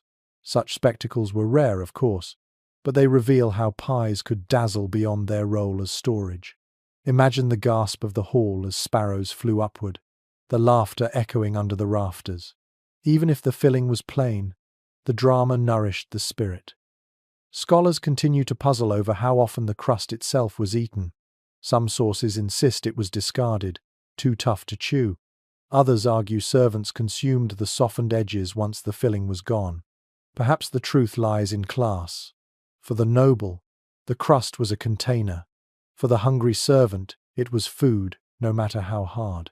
Picture a kitchen boy, gnawing on the cold shell of yesterday's pie, teeth straining, but stomach grateful. Step into the kitchen now. A cook rolls out dough with a wooden pin, her hands dusted in flour. She lines a deep dish, packs in salted pork and onions, then covers it with another sheet of dough. Her fingers pinch the edges tight, sealing the treasure within. She slides it into the oven, and soon the air fills with the smell of baking grain, a smell warmer and more comforting than the taste will ever be. Another curious tidbit from folklore describes pies as symbols of fortune. To give a traveller a meat pie in winter was to wish him safe passage and strength. Perhaps this was practical, a pie could survive the journey, but it also carried meaning, protection wrapped in crust. You can almost see a knight tucking a small pie into his saddlebag before riding out into snow, grateful for the knowledge that a meal waited when hunger gnawed. Picture yourself cutting into such a pie. The crust cracks under your knife, the steam bursts forth, and inside lies the filling, savory, rich, spiced if fortune allows. You take a bite, chew slowly, and close your eyes. The crust is heavy, the filling salty, but together they taste like survival, like certainty in uncertain times. Outside the castle, famine stalks villages. Inside, this pie is proof that the household endures. Experts have yet to reach consensus on whether pies democratized food, since even servants might receive them, or whether they reinforced class, since fillings varied so dramatically by rank. Perhaps both were true. Pies unified the household in form but divided it in substance. At every table, crusts cracked, but what lay inside revealed where you stood. And so the pie was more than food.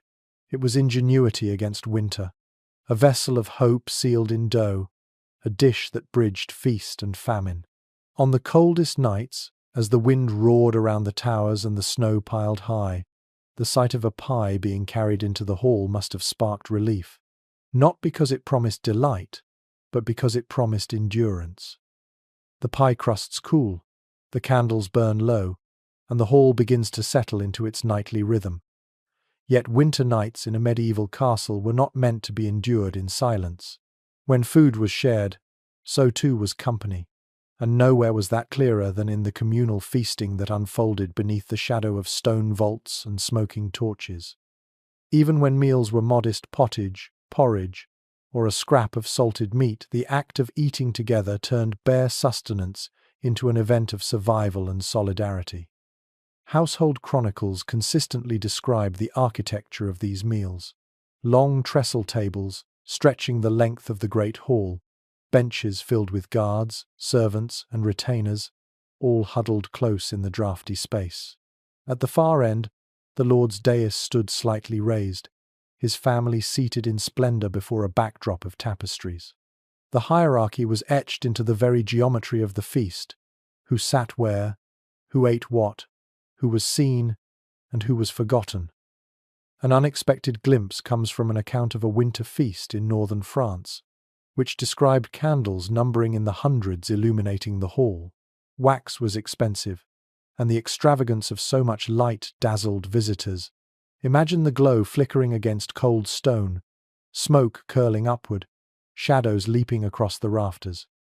The warmth of the fire may not have reached every corner, but the sight of that light, multiplied by the reflection of pewter dishes and polished goblets, must have created the illusion of abundance. Some scholars argue that communal meals were designed as much to reinforce authority as to feed bellies. The Lord sat in state, distributing meat and bread as signs of his generosity. Others maintain that the act of gathering, even for humble stews, built cohesion, shared hardship softened by shared company. Both interpretations ring true.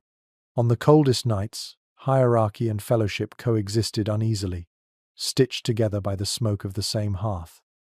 Picture the sound of such a night: spoons clattering against wooden bowls, voices murmuring prayers, the occasional cough echoing through the rafters. A hound pads across the floor, hoping for scraps. Children giggle, silenced by their mothers. The smells: ale, smoke, cabbage, roasted meat meld into one dense atmosphere, thick enough to cling to clothing for days. It is not glamorous, but it is alive, and in winter, that mattered most. An offbeat detail from feast descriptions tells of minstrels and musicians brought in to perform between courses, even in smaller castles. Their lutes and fiddles threaded music through the smoky air, turning ordinary suppers into spectacles. Imagine the hush falling as a minstrel began to sing of ancient kings, his voice rising above the din, the servants pausing mid-bite to listen, the fire crackling in time with the tune. For a brief moment, hunger faded into wonder. Specialists continue to debate how inclusive these gatherings really were. Some insist that only the inner household joined the Lord in the great hall, while others argue that wider circles, villagers, craftsmen, even beggars might be invited during harsh winters or holy feasts. The lack of consensus reveals how flexible the practice could be, sometimes insular, sometimes expansive, depending on the wealth of the castle and the character of its master. Imagine the table itself: boards set upon trestles, covered with cloth at the high end, bare at the lower. Platters are carried in, steaming, each one placed strategically. The Lord is served first, his family next, then the guests of rank. Only after the upper end is satisfied do the servants and guards receive their portions. It is a cascade of food down the ladder of class, each rung receiving what remains from above. Yet even in such hierarchy, the warmth of togetherness lingered. A guard might raise his mug toward a fellow, their laughter echoing despite the draughts. A maid might sneak a smile at a scullion across the table. Shared hardship built its own bonds, and the clamour of many voices in one hall created a sense of safety. The wolves howling outside the gates seemed distant when 100 spoons rattled in unison against wooden bowls. Another curious anecdote comes from English folklore. It was considered bad luck to eat in complete silence. To share food meant to share words, even if they were grumbles about the thinness of the broth. So conversations sparked across benches, complaints about the cold, stories of hunts, gossip about the steward. These words were as nourishing as the food itself, carrying people through the night with humour and camaraderie. You sit at one of these benches now, your cloak wrapped tight, your hands cupping a bowl of pottage. The steam warms your face as you listen to the hum of voices, the scrape of knives, the flicker of laughter. The hall is smoky. Your belly is only half full, but you are not alone. And that fact alone makes the hunger easier to bear. Scholars note that such communal meals blurred the line between ritual and necessity. They were religious, political, and social, all at once occasions to demonstrate wealth, to reinforce bonds, to remind every soul that the household endured together. On the coldest nights, when the snow outside seemed endless, these gatherings reassured all who sat in the hall. Survival was not an individual feat, but a collective act. So, in the draughty, candle-lit chambers of castles, meals were never merely about food. They were about presence, about warmth stolen from fire and company alike. Even when the broth was thin and the bread stale, the hall itself vibrated with life. To sit together, to eat together, to breathe the same smoky air that was a feast in its own right. The great hall hums with conversation and song, but if you step through the side door into the kitchens again, you are swallowed by another world entirely one of fire, smoke, and labor. Here the air is thick, almost choking, as dozens of hearths and open flames roar beneath blackened chimneys. The scent is overwhelming. Roasted meat dripping fat into pans, onions sizzling in pots, bread baking in ovens. And yet behind the richness lies grit. This is where the castle's food was born, and it was not a gentle process. Contemporary descriptions of castle kitchens emphasize their scale: vast, cavernous spaces where fires burned almost constantly. Stone walls bore soot stains that no amount of scrubbing could remove. The ceilings vanished into smoke, rafters dark with centuries of grease. Imagine standing here on a January night. The snow may rage outside, but inside you sweat under the weight of heat and smoke. One telling detail from household accounts reveals the sheer amount of fuel consumed. Logs were dragged daily from nearby forests, carted into the yard, and chopped endlessly. It took an army of woodcutters and servants to keep the fires alive, not for luxury but for survival. Without steady flame, bread could not rise, meat could not roast, and porridge could not simmer.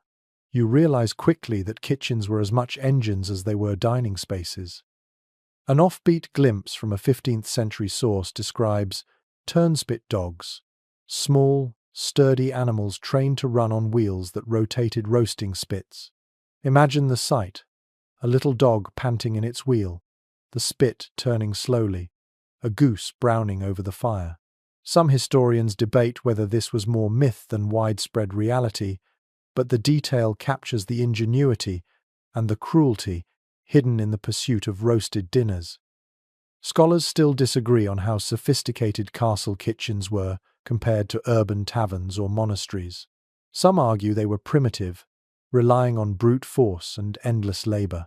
Others highlight evidence of elaborate tools, iron grates, cauldrons, even early ovens that suggest surprising complexity. Perhaps both are true.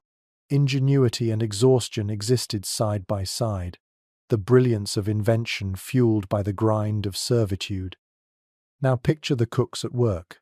One wipes her brow with a flour-dusted sleeve, barking orders at apprentices who scurry with bowls of chopped leeks. Another ladles thick broth from a cauldron, tastes it, grimaces, and throws in a pinch of herbs. A boy scuttles past with a basket of bread, while another coughs from the smoke, eyes watering, yet keeps chopping onions. The heat is brutal, the air heavy, but no one stops. The castle depends on them. A curious anecdote from a French chronicle describes how nobles sometimes toured their kitchens, marveling at the chaos. A lord might stride in, cloaked in fur, wrinkle his nose at the smoke, and nod approvingly at the rows of roasting spits. To him it was spectacle, the proof of his wealth embodied in the labor of dozens. To the cooks, it was simply another endless night. Step closer to the hearth.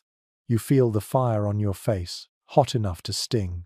Sparks jump upward, the iron cauldron hisses, and the fat dripping from the spit sizzles as it hits the pan. The sound is constant popping, bubbling, crackling, a music of sustenance. It is mesmerizing but also exhausting. You know that behind this fire lies another kind of hunger, the hunger of those who labor and rarely taste the fruits of their effort. Some specialists argue that castle kitchens were breeding grounds for accidents. Burns, smoke inhalation, slips on greasy floors, these were everyday hazards. Yet others claim kitchens were highly organized, almost militarized in their discipline, reducing chaos to routine. The debate remains, but either way, the labor left its mark. Blackened walls, calloused hands, scarred arms, and meals that carried the taste of both fire and toil. Imagine a winter feast in progress. The cooks rush to finish dishes on time, knowing the Lord waits impatiently. One spits curses as he struggles to lift a cauldron, another slaps a boy who let bread overbake.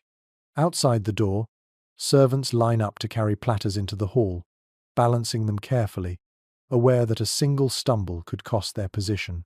Inside the kitchen, there is no music, no laughter, only heat, work, and smoke. A peculiar tidbit from folklore suggests that kitchens were thought to be haunted, their fires attracting spirits. Whether superstition or weary imagination, you can understand it. The shadows cast by the flames dance across the walls, shapes flickering like ghostly figures. At midnight, when the fires die down and the cooks finally rest, the kitchen must have felt uncanny, too silent, too empty after so much noise. You crouch by the fire yourself, hands stretched toward the blaze. The warmth seeps into your skin, though smoke stings your eyes and nose. You taste the air salt, grease, ash, and realize that this is the true flavor of castle survival. Every dish carried the imprint of fire. Every bite echoed the labor of those who worked in suffocating heat to fend off the cold outside. So when you think of medieval feasts, picture not only the candlelit hall and gleaming platters, remember also the smoke-blackened kitchens, the endless chopping, stirring, turning, and sweating. Remember the hands that blistered so others could eat. For in the coldest nights of the year, food was not just warmth on the tongue, it was fire in the kitchen, smoke in the lungs, and the relentless rhythm of labor that kept an entire household alive. The smoke-blackened kitchen quiets for a moment, and into that silence slips another layer of medieval belief. Food was not only fuel, but medicine. On the coldest nights, when coughs rattled through the dormitories and frostbite nipped at fingers, cooks and stewards turned their attention to broths and brews that promised more than nourishment. They promised healing, or at least the comforting illusion of it. Contemporary medical treatises frequently mention broths for strength, recipes that blended meat, herbs, and wine. A sickly noble might sip chicken broth simmered with sage, parsley, or hyssop, while a soldier with a winter chill might be handed a steaming cup of onion soup. The logic was simple. Warmth in the belly translated to warmth in the body. Imagine the relief of pressing a wooden cup to your lips, the vapor rising like a balm against the biting air, each swallow spreading a fleeting sense of vigor. An unexpected glimpse comes from a household manual advising cooks to prepare broth from the bones of hens for those weary in body. The bones were boiled until marrow seeped into the liquid, creating a rich, almost silky broth. You picture a pale servant lying near the fire, spoon trembling in his hand as he tastes the hot liquid, cheeks flushing faintly as if life had returned. Scholars continue to disagree about whether such remedies had any genuine effect beyond warmth and hydration. Some argue the herbs garlic, sage, thyme did offer medicinal properties. Others contend it was mostly ritual, comfort disguised as cure. Yet in a world where professional physicians were scarce and winters merciless, the act of preparing a broth with care was itself a kind of healing. Picture the castle hall late in January. A cough echoes from the benches. A guard wraps a cloak tighter, his nose red and raw. The steward nods to the kitchen, and soon bowls of spiced wine are carried in, warmed with honey and pepper. The soldiers drink slowly, sighing as heat spreads through their frozen limbs. Was it medicine? Perhaps not, but it felt like it, and in those moments feeling mattered as much as fact. An odd detail tucked into a monastic record tells of eel broth prescribed for melancholy. The slippery, fatty fish was thought to soothe troubled minds. Imagine sipping such a concoction on a night when despair pressed as heavily as hunger. The flavour may have been questionable, but the belief in its power gave hope. And hope, like food, could keep a person alive. Another peculiar tidbit comes from folklore. Some households boiled ale with butter and spices to treat colds. The result, thick and frothy, was ladled into cups and handed to the sick. You can almost taste it now, sweet, greasy, heavy on the tongue. It may not cure a cough, but it filled the stomach, and sometimes that was cure enough. Step into the kitchen once more. A cook stands over a cauldron, dropping sprigs of rosemary into simmering broth. She stirs slowly, muttering about its power to strengthen the heart. At her side, a scullion crushes garlic with a stone, the sharp smell cutting through the haze of smoke. They may not know modern science, but they know that these flavors ease both body and spirit. The cauldron bubbles, the steam thickens, and soon bowls are passed to waiting hands. Specialists argue over whether medicinal broths were reserved solely for the lord's household. Some evidence suggests nobles received the richer, spiced versions, while servants were left with thinner fare. Yet other accounts describe kitchens preparing herbal teas and onion soups for the sick of all ranks. The ambiguity reveals something essential. Illness did not respect hierarchy. When fever spread, everyone sought warmth from the same pot. Now picture yourself clutching one of these bowls. The broth is thin but steaming, the surface shimmering with droplets of fat. You sip carefully, the hot liquid scalding your tongue before sliding down your throat. Your chest warms, your stomach unclenches, and for a moment you feel stronger. Perhaps it is only illusion, but in the dark, freezing chambers of a castle, illusion can be enough. The air in the hall is filled with coughs and murmurs. A priest moves among the benches, blessing those too weak to rise. He too drinks the broth, murmuring that God has placed healing in herbs and roots. Belief knits itself into taste, making the dish not just medicine for the body but for the soul. So on winter nights, when hunger gnawed and sickness threatened, food transformed into remedy. It could not cure frostbite, nor stop the plague, but it offered warmth, strength, and faith. A spoonful of broth could soothe a cough. A sip of mulled wine could ease despair. And sometimes, that was enough to carry a household through the darkest hours until spring. The memory of medicinal broths lingers in your mind, but there were nights when the cauldrons ran low and cupboards echoed hollow. In those moments, survival demanded more than preservation, it demanded searching. Even in the dead of winter, when snow crusted the fields and ice sealed the rivers, desperate feet trudged into the woods and hedgerows. Foraging was never glamorous, but it was often the last fragile thread between the castle household and starvation. Castle records occasionally note allowances for gathered things, a vague phrase covering wild nuts, berries and herbs collected from surrounding lands.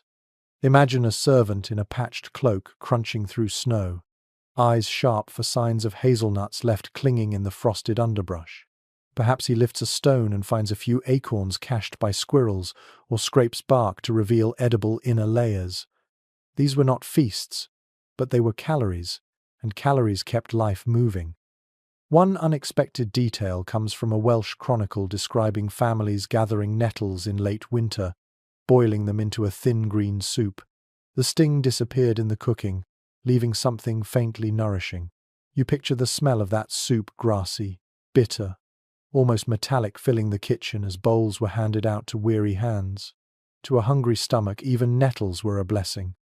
Some historians argue that noble households rarely foraged, relying instead on stored supplies and trade. Others counter that even castles, in lean years, sent out parties to scour frozen fields and woods. The truth likely lies between. Nobility insulated themselves from desperation most of the time, but when famine clawed at the door, No household was too proud to send foragers into the cold. Imagine the scene outside the castle walls. Snow lies heavy on the branches, crows circle overhead, the river groans beneath its crust of ice. A small group trudges forward, baskets slung on their backs. They break through drifts to find mushrooms beneath dead logs, pull wild garlic bulbs from half-frozen soil, or shake trees for the last clinging crabapples. Their fingers ache, their breath clouds the air, but each discovery feels like treasure. A curious anecdote from a manor roll describes roasted chestnuts sold at inflated prices in midwinter. Too precious for common folk, they sometimes appeared at the Lord's table, steaming and fragrant, cracked open to reveal pale flesh inside. Down in the kitchens, servants might roast acorns instead, bitter and chewy, but still something to chew when bread had run out. Specialists continue to debate the role of hunting in these foraging efforts. Some argue that snares for rabbits and traps for birds were common winter supplements. Others claim game was too scarce, the woods too barren, leaving households reliant on plants and nuts alone. Whichever view holds, the fact remains. Desperation blurred lines. A nobleman's deer hunt was prestige. A peasant's rabbit trap was survival. Both kept bellies from gnawing themselves hollow. Step into the kitchen after one such foraging trip. The baskets are unpacked. A few handfuls of walnuts, a clutch of roots scraped from frozen earth, a bundle of nettles tied with twine. The cook examines them with a critical eye, then sets to work. Nuts are cracked with stones, tossed into a pot. Roots are chopped and boiled, their earthy smell filling the air. Nettles are crushed into a green mash. None of it tastes good, but when stirred together into broth, it becomes edible. Another odd tidbit recorded in folklore suggests that eating certain winter berries warded off spirits of hunger. Whether symbolic or not, you can imagine a mother pressing a few shriveled berries into her child's hand, whispering that they would keep him safe. The child eats them dutifully, puckering at the sourness, but comforted by the story as much as by the food. Picture the hall now on such a night. The nobles still receive portions of salted meat and bread, though thinner than before. The servants, however, clutch bowls of foraged stew, steaming but sparse. A soldier chews a walnut slowly, cracking the shell with his teeth, savouring the faint oiliness on his tongue. Another dunks a piece of bread into nettle broth, swallowing quickly, pretending not to mind the bitterness. The hall is quieter tonight. Hunger dampens conversation as effectively as any priest's command. There is ongoing discussion among scholars about whether foraging truly mattered in the grand scale of castle survival, or whether it was more symbolic than substantial. Some argue the quantities gathered were too small to make a real difference.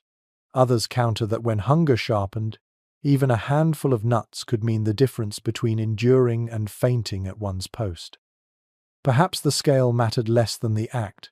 To forage was to fight against despair, to search for proof that the earth still offered something. You bite into a roasted chestnut in your imagination. The flesh is soft, sweet, smoky. For a moment, it is more than food, it is warmth itself, a tiny defiance of winter's grip. Around you, others chew roots and nettles, some grimacing, some silent, all grateful nonetheless. The feast may be humble, but it is enough to quiet stomachs for one more night. So on the coldest nights, when storerooms emptied and barrels ran dry, the castle reached outward into woods, fields, and hedgerows.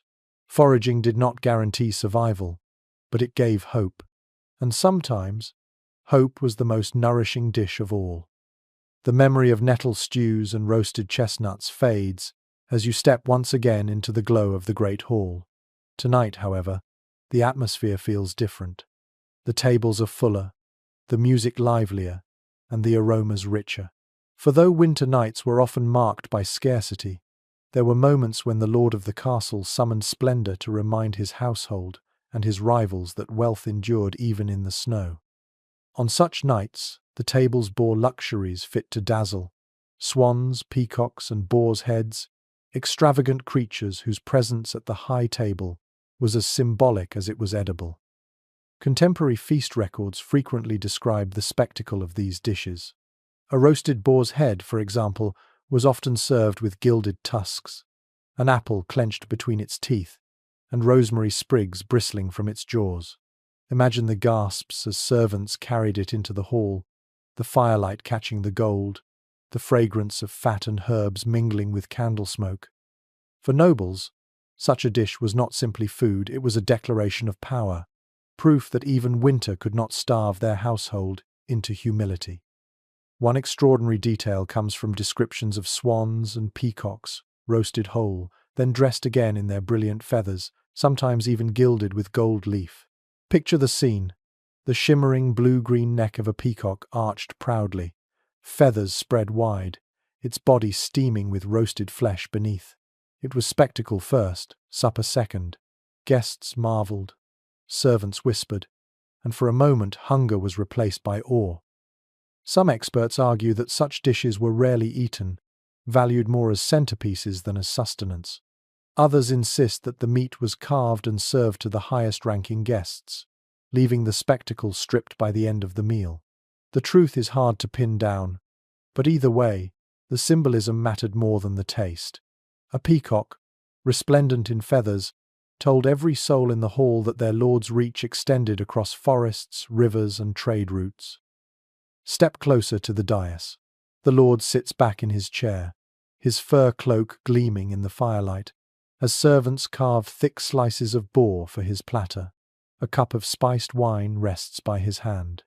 His guests murmur their admiration, lifting bites of richly seasoned meat. Down the benches, guards sniff the air hungrily, hoping for scraps. Perhaps a trencher soaked in dripping will make its way to them. The division is stark, but for tonight the grandeur of the feast seems to silence complaint. An unusual anecdote from a 14th-century banquet tells of a pie baked so large that it concealed a live bird. When cut open, the bird flew out, startling diners and inspiring laughter. Whether fact or embellishment, it reflects the theatricality of noble dining. In winter, when hunger gnawed constantly, such displays reminded everyone that food could still be art, power, and performance. Specialists continue to debate whether such luxury foods were practical or wasteful. Some point to the calories they provided: meat rich in fat and protein, essential in winter. Others argue that the expense of preparing them outweighed their nutritional value, turning them into hollow symbols of wealth. The debate lingers, but the dual role of these dishes, both sustenance and statement, is undeniable. Picture the kitchen as such a feast is prepared. Dozens of hands labor over a single bird, plucking, roasting, redressing in feathers, painting with gold leaf. The heat is suffocating, the air heavy with the smell of roasting fat. Servants mutter under their breath, knowing that most of them will never taste the meat they prepare. Yet when the dish emerges, gleaming and whole, even they cannot help but marvel. Another curious tidbit lies in medieval poetry, which sometimes mocked the extravagance of feasts, contrasting them with the hunger of the poor. Better a bowl of hot porridge than a gilded goose, one line sneers, yet the lords persisted. Extravagance was not for the tongue, it was for the eyes, for reputation, for power, whispered across candlelit tables. Now imagine yourself sitting at the lower end of the hall. Your bowl holds only pottage, but your eyes cannot help but follow the procession of dishes to the high table. The boar's head gleams, the peacock dazzles, the swan spreads its wings. You feel both envy and awe. You may never taste such creatures, but their presence reassures you. If the Lord can command such feasts, perhaps the household will survive the winter after all. Scholars note that these luxury foods often appeared during midwinter festivals, Christmas, Epiphany, or Candlemas. They marked turning points in the calendar, brief reprieves from monotony, signals that light and warmth would return eventually. For one night, hunger gave way to spectacle, and even servants felt lifted by the sheer grandeur of what they witnessed. You close your eyes now and imagine biting into a slice of boar. The meat is dark, rich, spiced with cloves. It fills your mouth with heat and salt, and for a moment The cold seems banished. Around you the hall glows brighter, voices rise louder, and winter's grip loosens, if only for a few hours. So, on the coldest nights of the year, luxury foods were more than indulgence. They were theatre, reassurance, and power embodied in flesh and feather. They reminded the castle that survival was not only about enduring scarcity, but also about proclaiming resilience. And for those who tasted or merely watched, the message was clear. The household still stood strong against the winter. The echoes of laughter and spectacle from the Lord's table linger, but if you sit back and truly watch the flow of food in the hall, you begin to notice something deeper. Every dish, whether plain porridge or a gilded peacock, was more than nourishment. It was a marker of rank, a visible sign of where you stood in the social order. In the coldest nights of the year, food didn't just fill bellies, it drew invisible lines across the hall, reinforcing who held power and who merely endured. Household ordinances from great castles often spell out in painstaking detail who received what at supper. Nobles were granted venison, white bread, spiced wine. Knights and officials ate boiled mutton, dark bread, ale. Servants scraped by on pottage and turnips. The records read less like menus than like blueprints of hierarchy. Imagine the steward reading them aloud in the kitchen, his finger tapping the parchment. The Lord shall have this. The knights shall have that. The grooms shall make do with the rest. One striking detail comes from a 15th century English ordinance, which ordered that trenchers from the high table be collected, not discarded, and specifically distributed to named retainers. The message was clear: even leftovers had rank. A trencher soaked in swan sauce might go to a favoured knight. One that bore only cabbage broth might trickle down to a stable boy. Status was literally tasted in the scraps. Some historians argue that food served as the most visible symbol of feudal order, more immediate than clothing or titles. Others counter that while hierarchy was real, communal eating softened the divide, as all shared the same space and fire. The debate lingers, but in the smoky glow of the hall, you see how the two truths coexisted. The Lord's golden dish and the servant's wooden bowl may have been worlds apart, yet both sat within earshot of the same minstrel's song. Picture the moment the Lord lifts his knife to carve venison. Silence ripples outward. Servants pause mid-bite, eyes flicking upward. When the first slice is placed on the silver platter before him, it is more than food. It is authority made flesh. Then, gradually, the noise resumes, bowls are lifted again, and the ordinary rhythm of chewing and swallowing returns. The entire hall has acknowledged, without words, that meat at the top affirms power all the way down. A curious anecdote recorded by a visiting Italian merchant tells of his shock at seeing nobles in northern castles drink spiced wine while their servants drank only small ale. "The drink alone tells the rank of the drinker," he wrote. You can almost hear his amazement. Even the liquid in your cup betrayed who you were. Now step back into the kitchen corridors. Servants whisper as they carry platters. One jokes that he will lick the spoon before handing it to the knight, earning a sharp slap from the cook. Another mutters about how unfair it is that the Lord's dogs gnaw on meat bones while his own children go to bed with cabbage broth. The bitterness never vanishes entirely, yet it rarely explodes. The order of food is too deeply ingrained to be questioned openly. Specialists continue to debate whether servants truly accepted these divides as natural, or whether resentment simmered quietly. Some chronicles mention riots when food grew scarce, kitchens stormed by hungry retainers. Others describe loyalty so strong that men would defend their lord even on empty stomachs. Perhaps, as with so much in history, both extremes were real, depending on the household and the severity of the winter. An offbeat detail preserved in folklore suggests that lords sometimes tested loyalty through food, handing a favoured servant a choice cut at supper, watching how he reacted. Did he bow with gratitude? Did jealousy flare among others?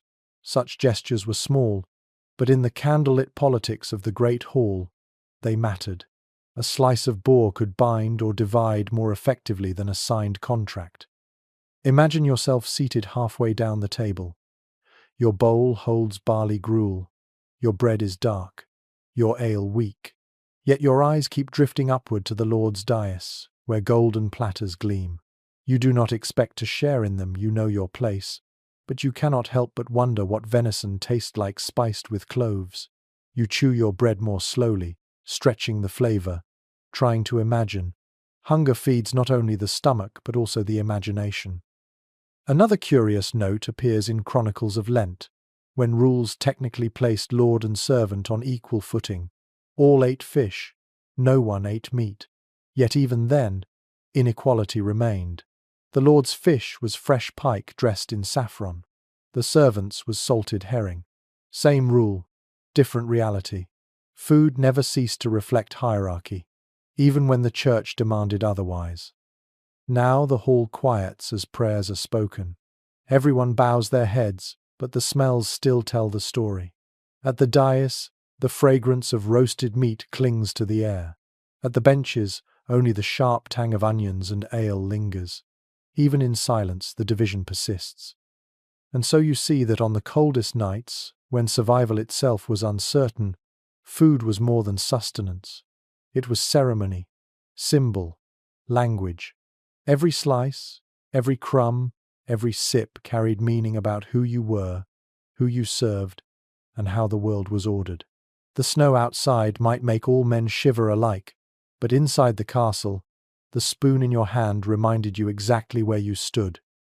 The great hall grows quieter as the last scraps of bread are swept away, yet the hum of voices does not end. For in the medieval castle, food was never just about filling the belly. It was tied to faith, ritual, and prayer. On the coldest nights, when the wind clawed at the shutters and frost whitened the flagstones, the rhythm of eating was guided by the rhythm of religion.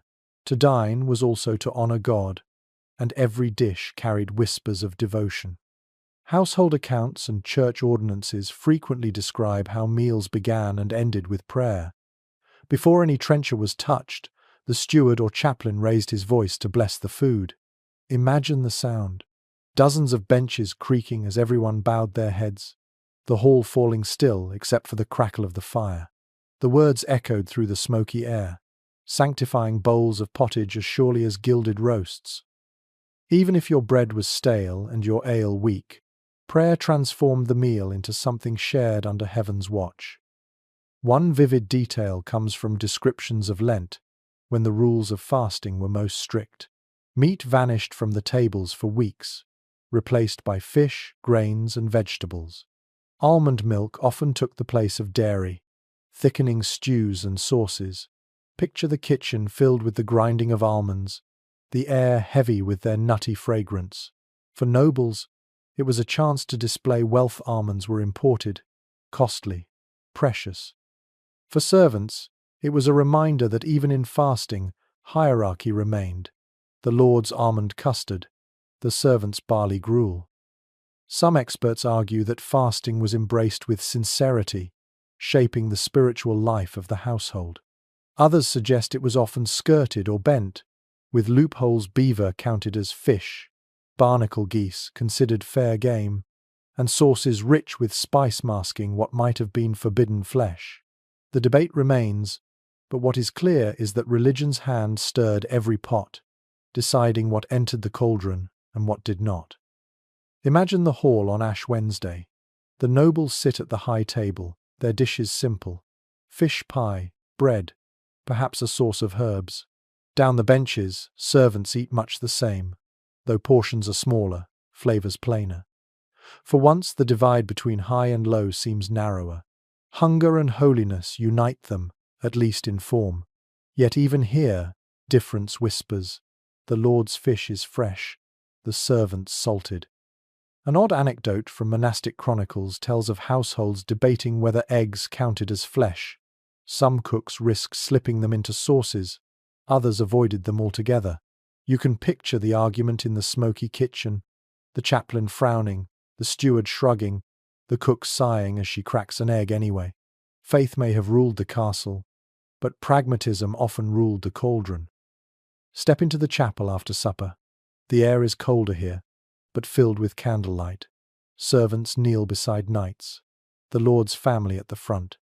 Their stomachs are not equally full, but their prayers rise together. The smell of incense mingles with the lingering scent of fish broth on their clothes. They cross themselves, murmur Amen, and shuffle back toward the dormitories, each carrying the warmth of ritual into the long night. Scholars continue to discuss whether religious meals created real solidarity or only the illusion of it. Some believe fasting days reminded everyone that all were equal before God. Others point to evidence that even during fasts, nobles managed to preserve their privilege through richer versions of the same dishes. Perhaps both are true. Faith blurred class lines slightly but never erased them. Another curious tidbit surfaces in miracle stories. Saints providing food in times of famine, loaves multiplying, fish appearing where none were expected. These tales filtered into castle halls, whispered by servants as they huddled near fires. Belief in divine provision offered hope on nights when storerooms ran low. If God once filled baskets with bread, perhaps he would again. Now imagine yourself on one of those nights. Your portion has been meager, little more than cabbage boiled in broth. Yet when the chaplain blesses it, you bow your head and murmur the prayer. The taste does not improve, but the act feels lighter. Hunger is still there, but so too is a sense of order that your suffering has meaning, that each empty stomach is a step toward salvation. So, within the castle walls, food and faith were inseparable. Every bowl was blessed. Every feast was shadowed by fasts. Every bite was tinged with ritual. On the coldest nights, when the wind screamed through the towers, meals became more than survival. They became prayers swallowed, one spoonful at a time. The chapel grows still, its candles sputtering low. But back in the great hall, another ritual takes shape, one not bound by prayers, but by the Lord's own will. For in a medieval castle, food was more than nourishment or faith. It was currency. Every loaf, every trencher, every salted joint of pork could be transformed into favor, loyalty, or obligation. On the coldest nights, the politics of food were written as clearly as any charter. Household ordinances and chronicles often note how lords distributed special dishes to favored retainers or guests. A slice of venison to a knight, a cup of spiced wine to a visiting merchant, a trencher from the lord's table given to a steward. It was generosity, but also strategy. Imagine the hush that fell when the lord gestured for a servant to carry a gilded platter down the table to a chosen retainer. The hall watched, envious, aware that this was no accident. It was a message, loyalty rewarded, hierarchy reaffirmed. One telling detail emerges from a 14th century banquet record describing how extra portions of meat were carved specifically for men-at-arms who had performed well in winter skirmishes. A knight who had risked his life at the gate received not only coin, but a roast haunch before the whole hall. The meat nourished his body, but the public gift nourished his pride. Some historians argue that such gestures were deliberate tools of control, keeping households bound to their lord by stomach as well as sword. Others suggest they were simply practical, a way of sharing scarce resources fairly.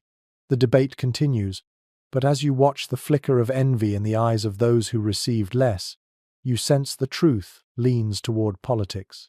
Food was never neutral. Picture the servants' corner on such a night.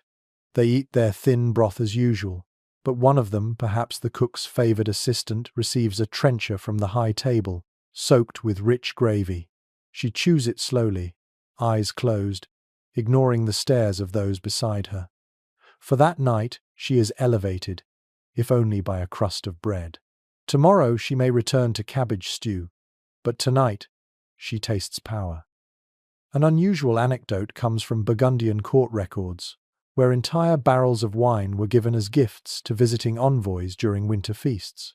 The envoys recorded the generosity in their letters, praising not just the hospitality but the wealth it displayed.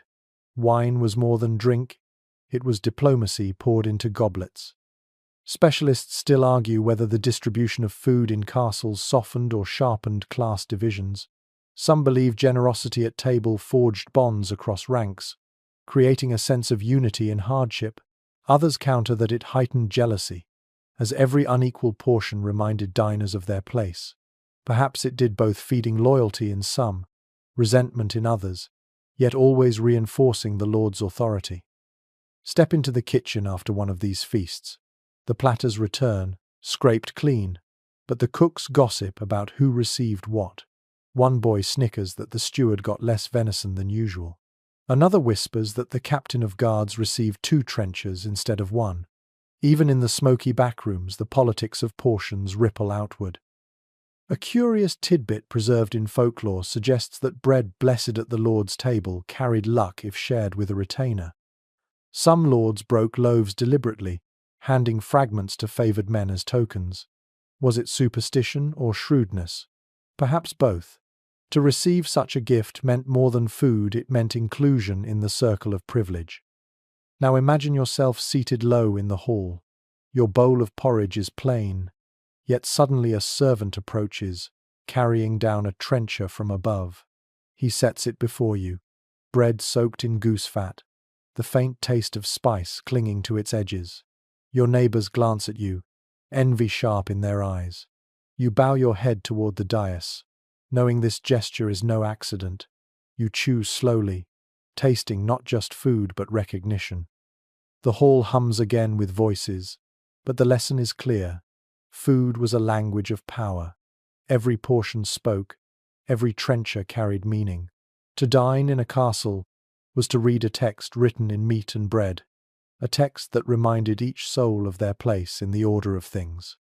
So, on winter nights, when hunger pressed hardest, food became politics as much as sustenance. It rewarded, punished, bound, and divided. And every bite, whether plain or spiced, was seasoned with the knowledge that power flowed not only through coin and sword, but also through the simple act of who received what at supper. The torches in the hall flicker lower, and the echoes of clattering trenchers fade. Yet the night is not done, for in a medieval castle the story of food extended beyond the hall and the kitchen. What was eaten or left uneaten moved into another sphere of meaning entirely: superstition and folklore. For the people who huddled in those stone walls believed deeply that what you ate, when you ate it, and how you treated leftovers could shape fortune, health, and even divine favour. Manuscripts and household accounts often include curious notes on lucky and unlucky foods. Bread, blessed by a priest, for instance, was thought to protect against illness if eaten during storms. Imagine the comfort of clutching a crust, whispering a prayer, and believing that the rough chew in your mouth was a shield against the winter plague. In a world of relentless cold and hunger, such faith was its own nourishment. One vivid detail comes from English folklore. Spilling salt at the high table was considered a dire omen. The grains represented purity and preservation, and wasting them meant inviting chaos. Picture the hall as a servant trips, scattering a pinch of salt across the floor. Conversations hush. Eyes dart nervously. The Lord frowns, and a murmured prayer rises to ward off the ill luck. The salt is swept, but the unease lingers through the meal. Some historians argue that these food superstitions were practical in origin, warnings not to waste scarce supplies. Others see them as spiritual, binding everyday life to cosmic order. The debate continues, but to the medieval mind, there was no sharp divide. The sacred and the mundane were braided tightly together, like herbs hanging from the rafters to dry. An unexpected glimpse appears in a French household roll describing how cheese rinds were never discarded hastily. They were either fed to dogs or burned in the hearth.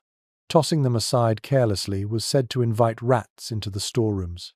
Imagine the scene: a scullion gnawing a rind, muttering about keeping the vermin away, half believing, half hungry. Even scraps had to be handled with ritual. A curious tidbit from monastic chronicles tells of beans being linked with spirits of the dead. Eating them at certain times of year was thought to open doors between worlds. In castles, Beans were still staples of pottage, but whispers of their ghostly associations lingered. Picture servants trading tales over their bowls. Eat too many beans at midnight, and you'll hear the dead knocking.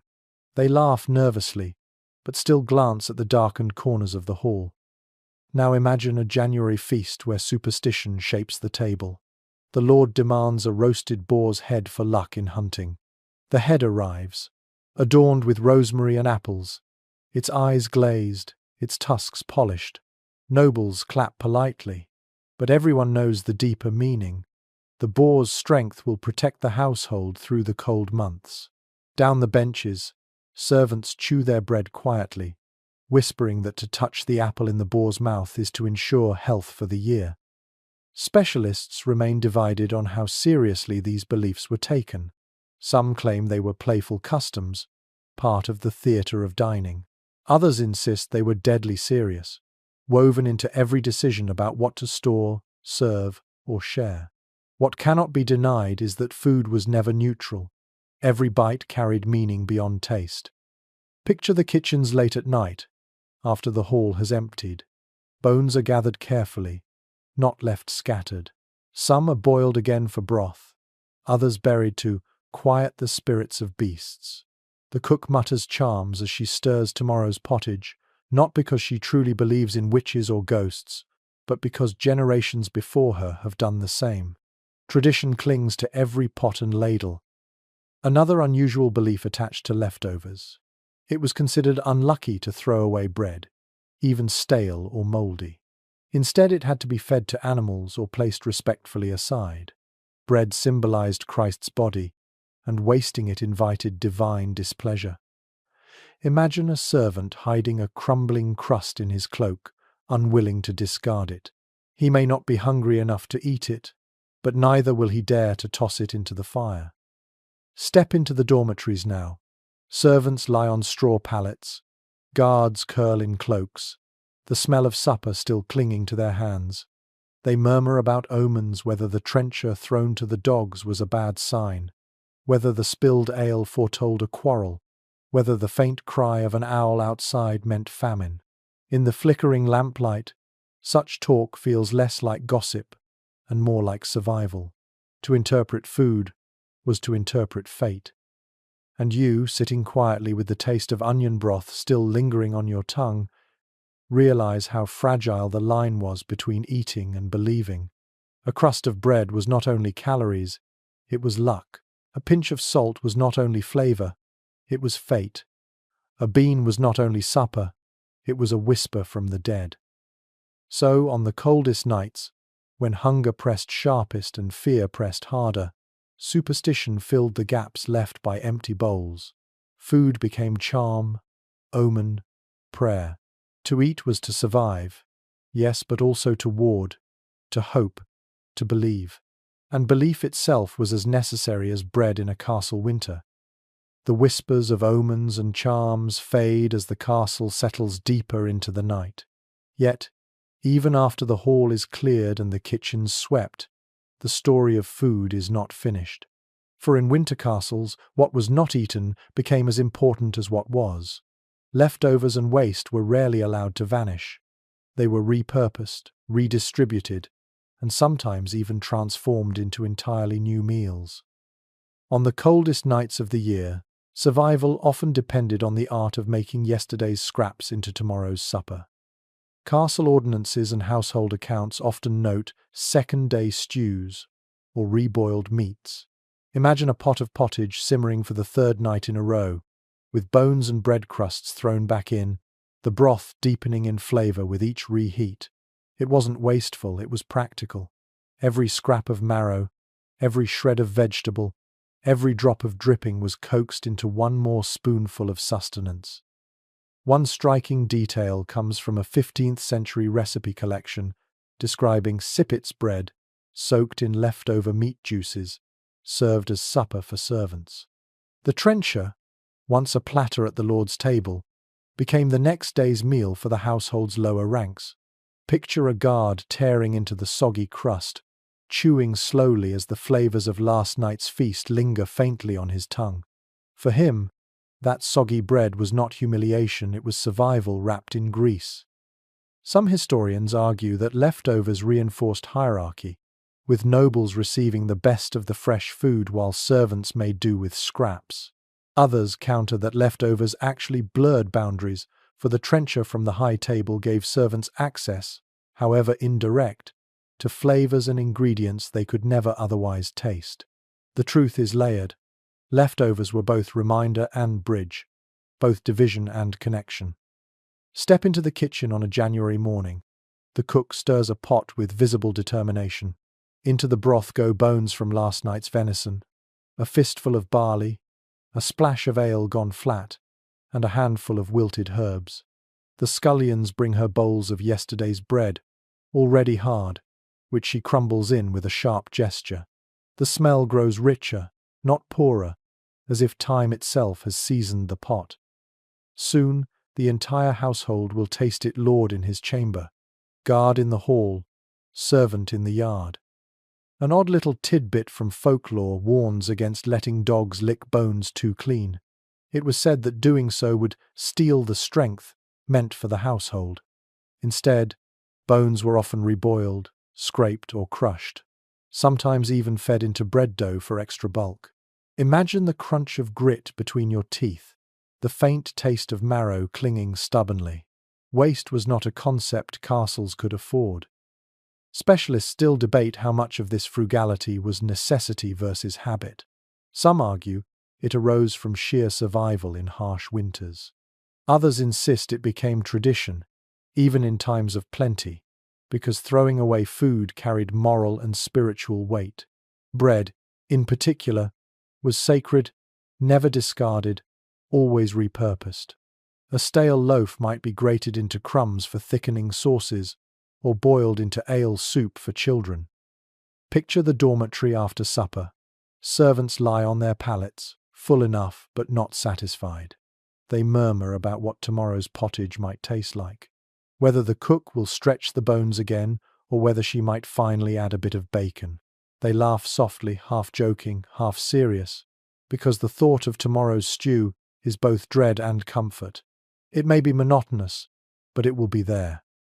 Another curious anecdote comes from a Burgundian record of a feast where half-eaten trenchers were gathered and distributed to the poor waiting outside the castle gates.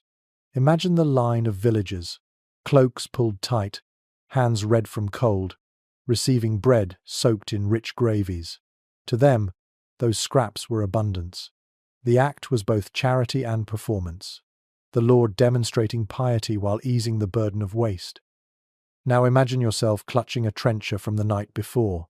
The bread is soft with fat, tinged with the faint spice of pepper. You chew slowly, savoring every trace of flavor, feeling warmth spread from your belly outward.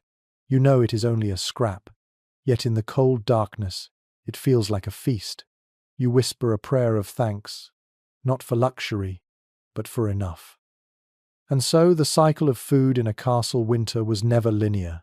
It spiraled, feast into scraps, scraps into broth, broth into survival. Nothing was wasted, not even bones gnawed bare. On the coldest nights, it was this endless reinvention of leftovers that kept hunger at bay. So when you think of medieval dining, don't picture only golden platters and steaming roasts. Remember also the simmering pots of scraps, the trenchers passed down, the broth reboiled again and again. For in the end, it was not the feasts that sustained the castle through winter, but the quiet, relentless art of making yesterday's food live again today. The smell of reheated broth clings to the hall long after the bowls are emptied. Yet food in a medieval castle was never only about hunger or hierarchy, it was also about season. What you ate on the coldest nights depended entirely on what had been stored from autumn's bounty.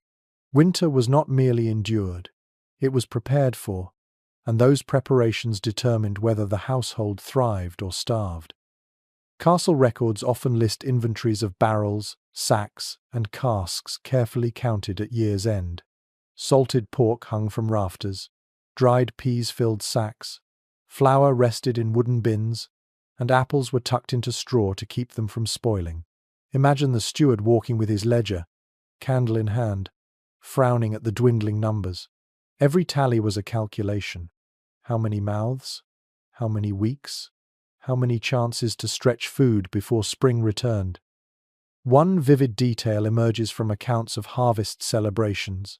Surplus grains were threshed, dried, and stored in enormous granaries designed to outlast winter storms. The scent of dust and earth filled those spaces, the air heavy with the promise of bread and porridge. Yet every servant knew the truth. A single damp draught could spoil an entire store, turning food into rot overnight. The granary was both treasure chest and time bomb. Some historians argue that noble castles were well insulated against scarcity, with vast stores and trade connections. Others counter that even the grandest halls faced famine when harvests failed or trade routes froze. The debate continues, but the evidence suggests winter pressed hard on all, from peasant cottage to fortress keep. Picture the storeroom on a bitter February evening. Barrels of salted fish line the walls, their stench sharp in the nose. Sacks of beans slump against stone, some sprouting mould. A basket of apples sits in straw, the skins wrinkled, the flesh soft but edible. A servant reaches in, selects the least shriveled fruit, and bites cautiously.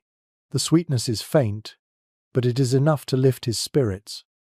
An unusual anecdote from a German castle inventory describes dried herbs carefully bundled and hung from rafters: sage, thyme, mint. These herbs not only flavored stews but also offered a reminder of summer, their scent cutting through the monotony of salted meat. Imagine crushing a leaf between your fingers, inhaling its green fragrance, and remembering sunlight long buried by snow. Specialists still debate how strictly rationing was enforced. Some argue stewards measured every portion with rigid precision, doling out barley and beans by the handful. Others suggest more flexibility, with surpluses consumed freely early in winter, only to leave households desperate in March. Both patterns appear in records, and both reveal the same truth. The future was always uncertain. Step into the kitchens in late January. The cook opens a sack of peas and pours them into a cauldron. The dried legumes clatter like stones, their hardness softened only by hours of boiling. A scullion stirs them with a wooden paddle, the broth thickening slowly. Into the pot go onions, scraps of pork, and herbs from last autumn. The smell is earthy, comforting, faintly smoky. The servants wait patiently, bowls in hand, knowing this meal will taste almost identical to yesterday's and the day before. A curious tidbit from folklore claims that eating the last apple from storage brought luck, so long as it was shared among the household. You can picture a steward lifting a wrinkled fruit, slicing it carefully into thin wedges, handing a piece to each servant. The taste is meager, but the symbolism is powerful. The winter is nearly done. The stores have lasted. Hope endures. Now imagine the hall on a midwinter feast day. Despite dwindling supplies, the Lord orders a barrel of wine opened, a pie baked with dried fruit, and cheese cut from its rind. The nobles toast to survival, the servants cheer faintly, and for one night the anxiety of rationing softens. Tomorrow the ledger will resume its grim tally, but tonight the household breathes easier. Scholars note that preparation for winter was as much ritual as practicality. Harvest festivals, storehouse blessings, and prayers for preservation marked the shift from plenty to scarcity. The act of storing was a declaration of faith in endurance. Every sack of grain set aside in autumn was a promise whispered against the uncertainty of snow. You pick up a piece of bread now, baked from flour ground months ago. The crust is hard, the crumb dense, but the taste carries a memory of fields golden in sunlight. You chew slowly, feeling both gratitude and longing. The loaf is not just food, it is the stored warmth of summer, waiting patiently in a dark storeroom until this moment. So, on the coldest nights of the year, castle survival depended on foresight. What had been salted, dried, and stored months earlier became the lifeline for January and February. Each bite was a reminder of autumn's labor, of stewards' calculations, of cooks' creativity. Winter was not only endured day by day, It was endured because autumn had prepared the table long before snow ever touched the ground. The storerooms grow barer with each passing week, and the anxiety of dwindling supplies gnaws at the household. Yet in many castles, relief sometimes arrived not from within but from without. Trade, markets, and travelling merchants carried lifelines of grain, fish, salt, and wine across frozen landscapes. Even in the depths of winter, wagons creaked over icy roads, bringing provisions that could mean the difference between hunger and survival. Medieval accounts often describe winter markets held in nearby towns, where castle stewards haggled over sacks of barley or barrels of herring. Imagine the scene: a square crowded with stalls despite the snow, the air biting cold, merchants stamping their feet as they shouted prices. The smell of smoked fish, dried fruit, and fresh bread mixed with the odour of wet wool and horse sweat. For those within castle walls, the arrival of such goods was both mundane and miraculous. One vivid detail comes from a Flemish record of a January purchase. Barrels of salted cod hauled in from coastal ports rolled across the courtyard into storerooms. The fish was stiff, pale, reeking of brine, yet invaluable. Without them, fasting days would be misery. With them, they became at least tolerable. Picture the cook prying open a barrel, her nose wrinkling, while scullions carried the heavy slabs inside, their fingers red and raw from cold brine. Some historians argue that castles relied heavily on long-distance trade even in winter, especially for luxuries like wine, almonds, or spices. Others counter that trade was sporadic, dangerous on icy roads, and most households endured mainly on local stores. The debate continues, but both perspectives show the precarious balance. One missed delivery could starve a haul. Imagine the excitement when a merchant caravan arrived. Children ran to the gates, guards shouted orders, dogs barked. Wagons creaked into the yard, piled with sacks of flour, baskets of raisins, and jugs of olive oil. For the lord, these were signs of prestige, proof that his wealth could command abundance despite the snow. For servants, they were salvation, the chance for fresher bread, richer broth, a taste of something beyond turnips. An offbeat anecdote from an English account describes a merchant delivering oranges to a northern castle in midwinter. The fruits, rare and costly, were sliced thin and presented to the lord's family like jewels.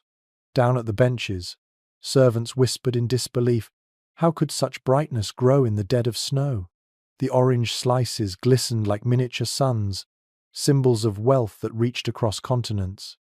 Specialists continue to discuss whether such trade truly alleviated hunger or merely masked inequality. Some argue that imported foods lightened monotony for all, as surplus trickled down in sauces or broths. Others claim luxuries remained locked at the high table, leaving servants as hungry as before. Perhaps the truth, as so often, lay in between. The scraps of luxury fed imagination even when bellies stayed empty. Step into the kitchen as new goods arrive. Scullions unpack raisins, dropping a few into their mouths before the steward turns his back. A cook lifts a sack of flour, inhaling deeply, savouring the promise of softer bread. Another servant splashes olive oil into a pot, marvelling at the sheen on the surface. The air hums with energy, as though spring itself had slipped briefly into the room. Another curious tidbit appears in records of river trade. Even when ice froze the water, barges were sometimes dragged across by men or animals to deliver grain.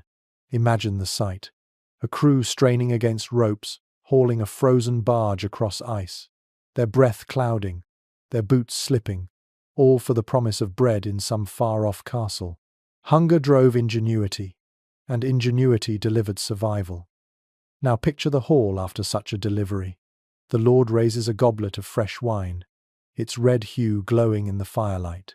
His guests toast loudly, savouring the warmth it brings. At the benches, servants dip bread into broth enriched with raisins or almonds. It is still simple, but the sweetness transforms it into something memorable. The mood lifts, laughter rings louder. For one night, the weight of scarcity eases. Scholars note that winter trade shaped more than meals, it shaped identity. To serve imported spices or fruit was to declare a castle's connection to the wider world, a signal of wealth and power. Food became geography on a plate, carrying stories of coasts, rivers, and distant ports. To taste saffron was to taste Spain. To sip wine was to sip the labor of vineyards hundreds of miles away. You lift a slice of bread sweetened with raisins, chew slowly, and let the flavor linger. The sweetness is faint, but compared to porridge, it feels like wonder. The hall glows with firelight. Voices rise with cheer, and you realize that winter survival was not only about stores hidden in cellars. It was about connections, wagons, rivers, markets, the fragile threads that tied a stone castle to the vast world beyond its walls. So, on the coldest nights, when hunger loomed like a shadow, relief sometimes arrived in the form of wheels creaking into the courtyard. Trade brought not just food, but hope, the assurance that beyond the snow and scarcity, there was a world still moving, still growing, still sending sustenance across frozen miles. The wagons rumble away, leaving behind barrels of fish, sacks of flour, and baskets of fruit gleaming like jewels in the firelight. Yet even with trade and storage, even with careful rationing, hunger remained a constant companion in medieval castles. The coldest nights tested not only the larders but also the stomachs, as monotony, scarcity, and longing gnawed almost as fiercely as emptiness itself. Castle chronicles sometimes mention short commons, a phrase used when rations were reduced. Imagine the steward standing before weary servants, announcing that portions of bread and ale would be halved until spring. A groan ripples across the hall. Some mutter, others bow their heads in silence. The logic is cruel but simple. Better half-fed for weeks than fully fed for days, only to starve later. One haunting detail appears in a record from a northern English stronghold during a harsh winter. Guards were given only 3 meals of thin pottage per week. Between, they chewed bark, roots, or scraps of leather softened in boiling water. Picture a soldier gnawing on a strip of hide, his teeth grinding the tough fibers, his eyes hollow with fatigue. Such extremes were rare, but they reveal the razor's edge of survival. Some historians argue that chronic hunger was universal, gnawing at nobles and servants alike. Others insist nobles were largely shielded, their hunger more boredom than pain. The debate remains unsettled, but the truth is clear in the records of illness. Scurvy, weakness, and fainting plagued all ranks when winter stretched too long. Hunger was democracy's shadow, it spared no one completely. Imagine the hall on such a night. Servants shuffle with bowls of watery broth, barely a sliver of onion floating in each. The noble's table receives more, but even there, portions are thin, and meat appears less often. Conversation is muted, laughter rare. The fire crackles, but the warmth feels hollow. Hunger has a way of dampening even the brightest candlelight. An unusual anecdote from French folklore claims that eating candle wax was a last resort for the starving. Servants whispered of children nibbling hardened drips from chapel altars. Whether true or not, the story captures desperation. In the biting cold of February, even wax carried the idea of sustenance. Specialists continue to discuss whether hunger inspired more discipline or more unrest. Some records describe households drawing closer, bound by shared hardship. Others mention thefts, quarrels, and even riots in kitchens when rations grew too small. The tension of hunger sharpened everything. Every stare at another's trencher, every sigh at a neighbor's fuller bowl. Step into the dormitories late at night. Servants lie awake, stomachs growling. One whispers of the feast he once ate at Christmas, roasted goose, pies stuffed with raisins. Another mutters that he dreams only of bread, a crust big enough to fill both hands. The air is thick with longing, hunger's ghost pressing against every rib.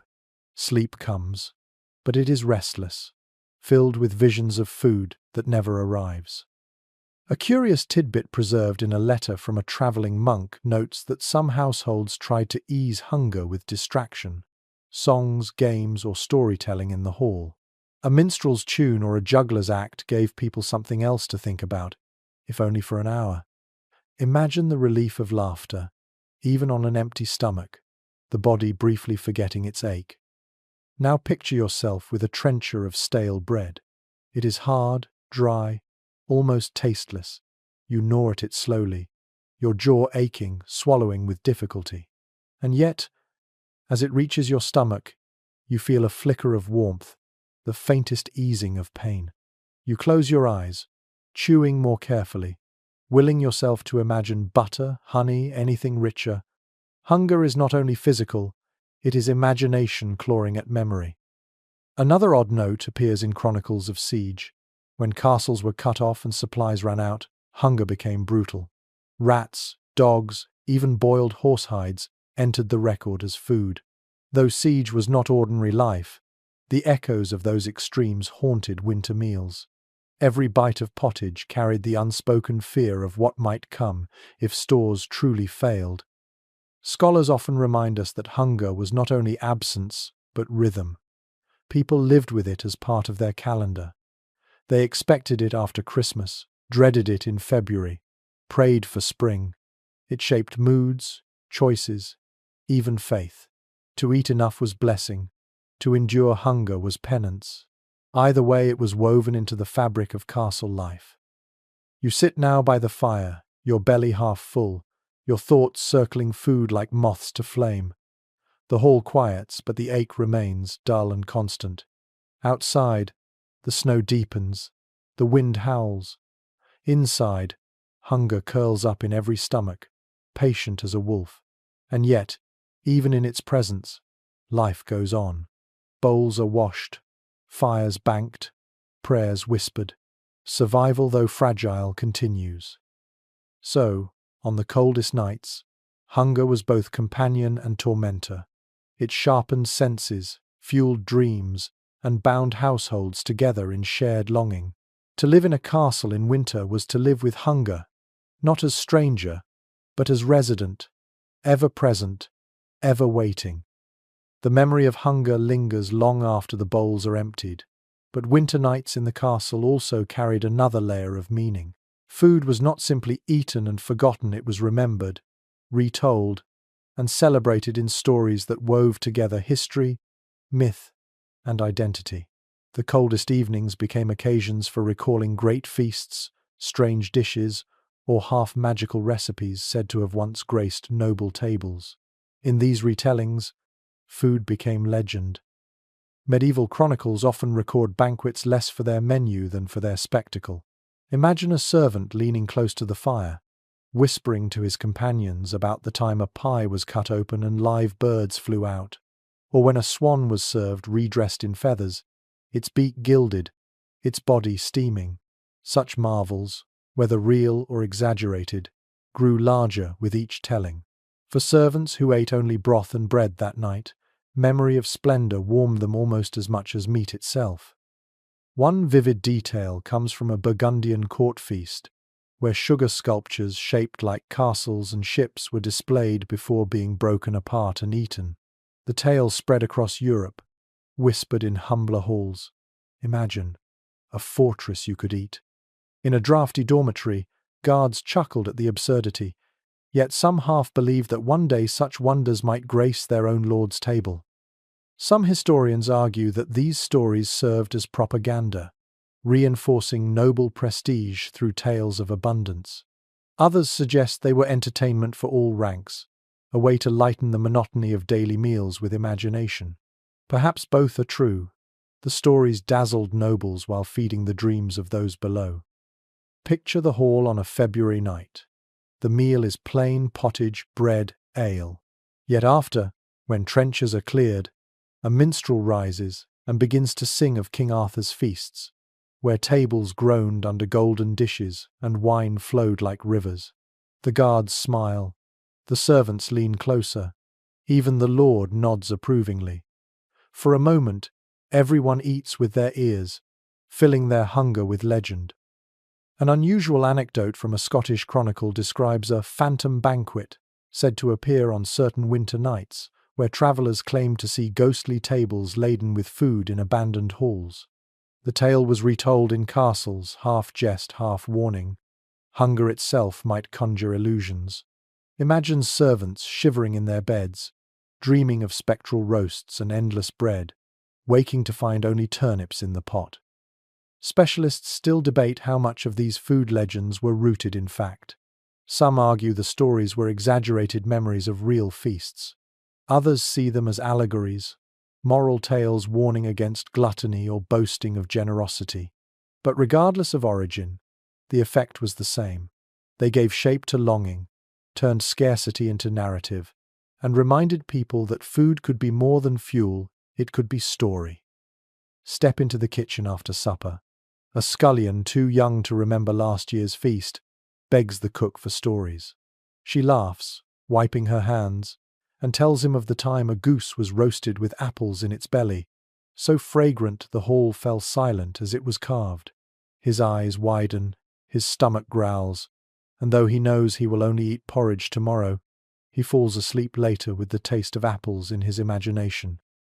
Another curious tidbit from English folklore links feasts with prophecy. It was said that a household's fortune for the year could be judged by the richness of its Christmas meal. A fat goose meant prosperity. A thin broth meant hardship. Whether believed literally or not, the tale added weight to each winter feast, making the food symbolic of destiny itself.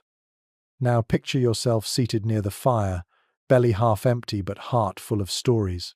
Around you, servants share memories. The night the Lord gave them spiced wine, the day a merchant brought oranges, the rumor of a feast where sugar castles crumbled like snow. You listen, eyes heavy, the hunger in your stomach softened by the banquet in your mind. Scholars note that oral tradition preserved much of medieval food culture. Recipes were rarely written down for common dishes. Instead, they were carried in memory, told from cook to cook, grandmother to child. To remember a stew, to tell its tale, was itself an act of survival. The story was as important as the taste. So on the coldest nights, when storerooms were thin and bowls meagre, castles nourished themselves with memory and myth. Feasts were retold, marvels recited, legends whispered. Food became story, story became comfort, and comfort became sustenance.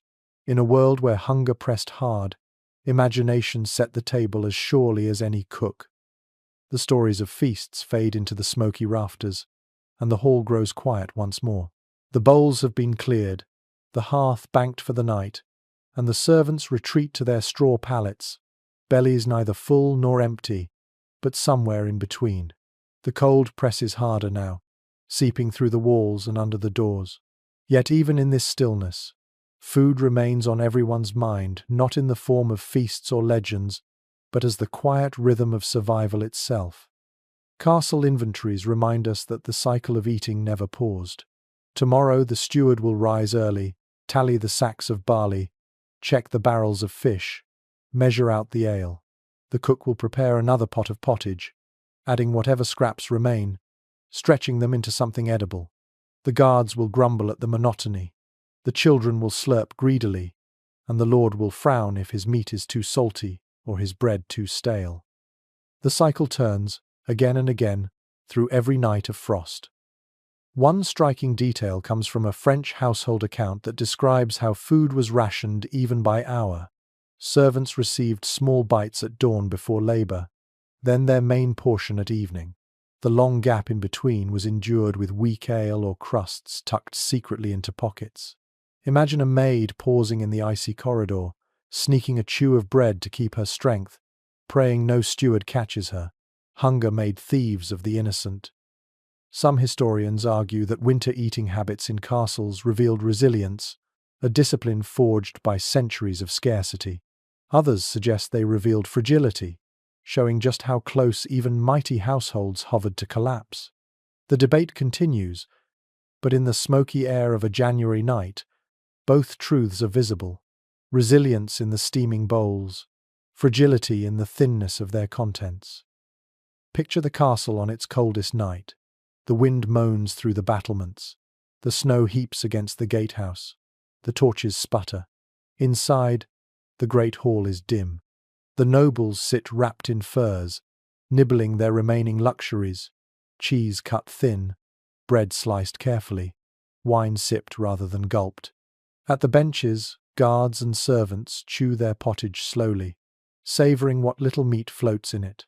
Children lick their bowls clean, their eyes heavy with sleep.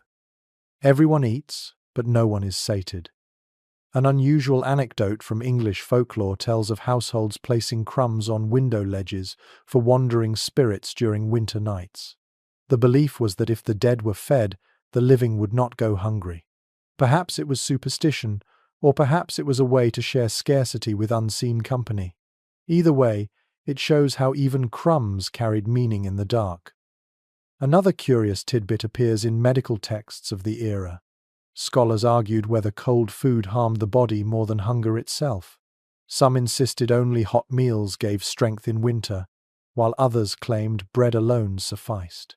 You can almost picture them debating by firelight, quills scratching, while their servants boiled the same barley broth night after night. Theories mattered little when bellies growled.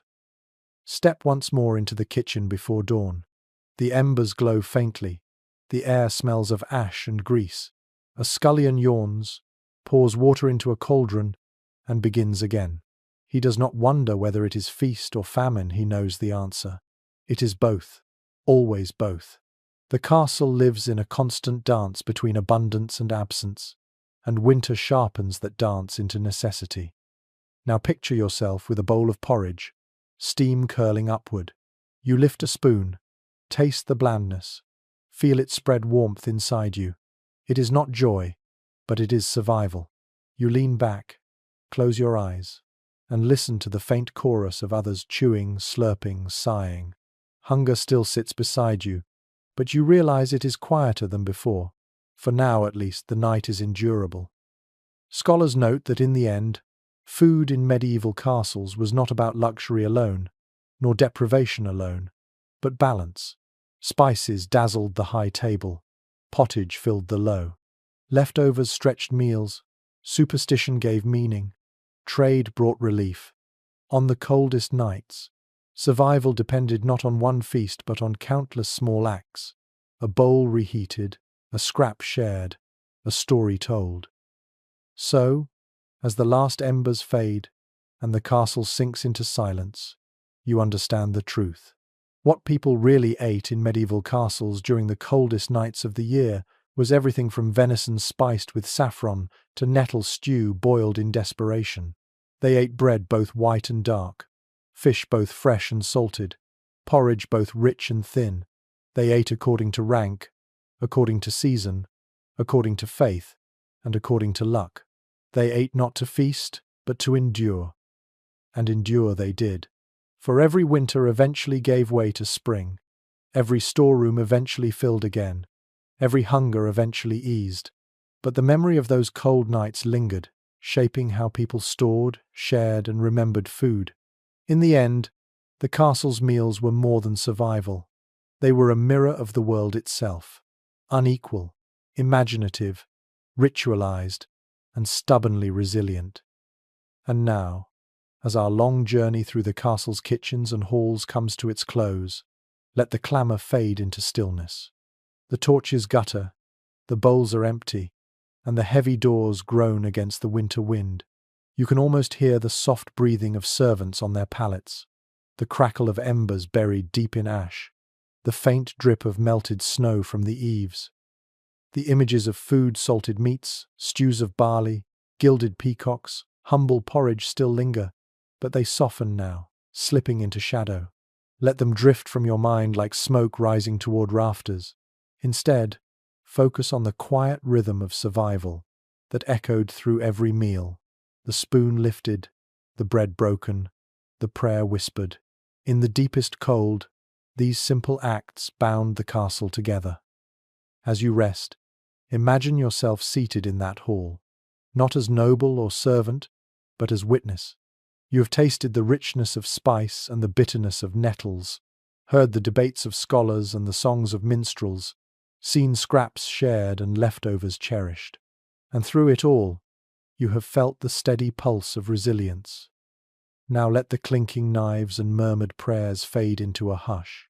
Let the warmth of the hearth seep into your bones, the steam of broth curl gently around your face.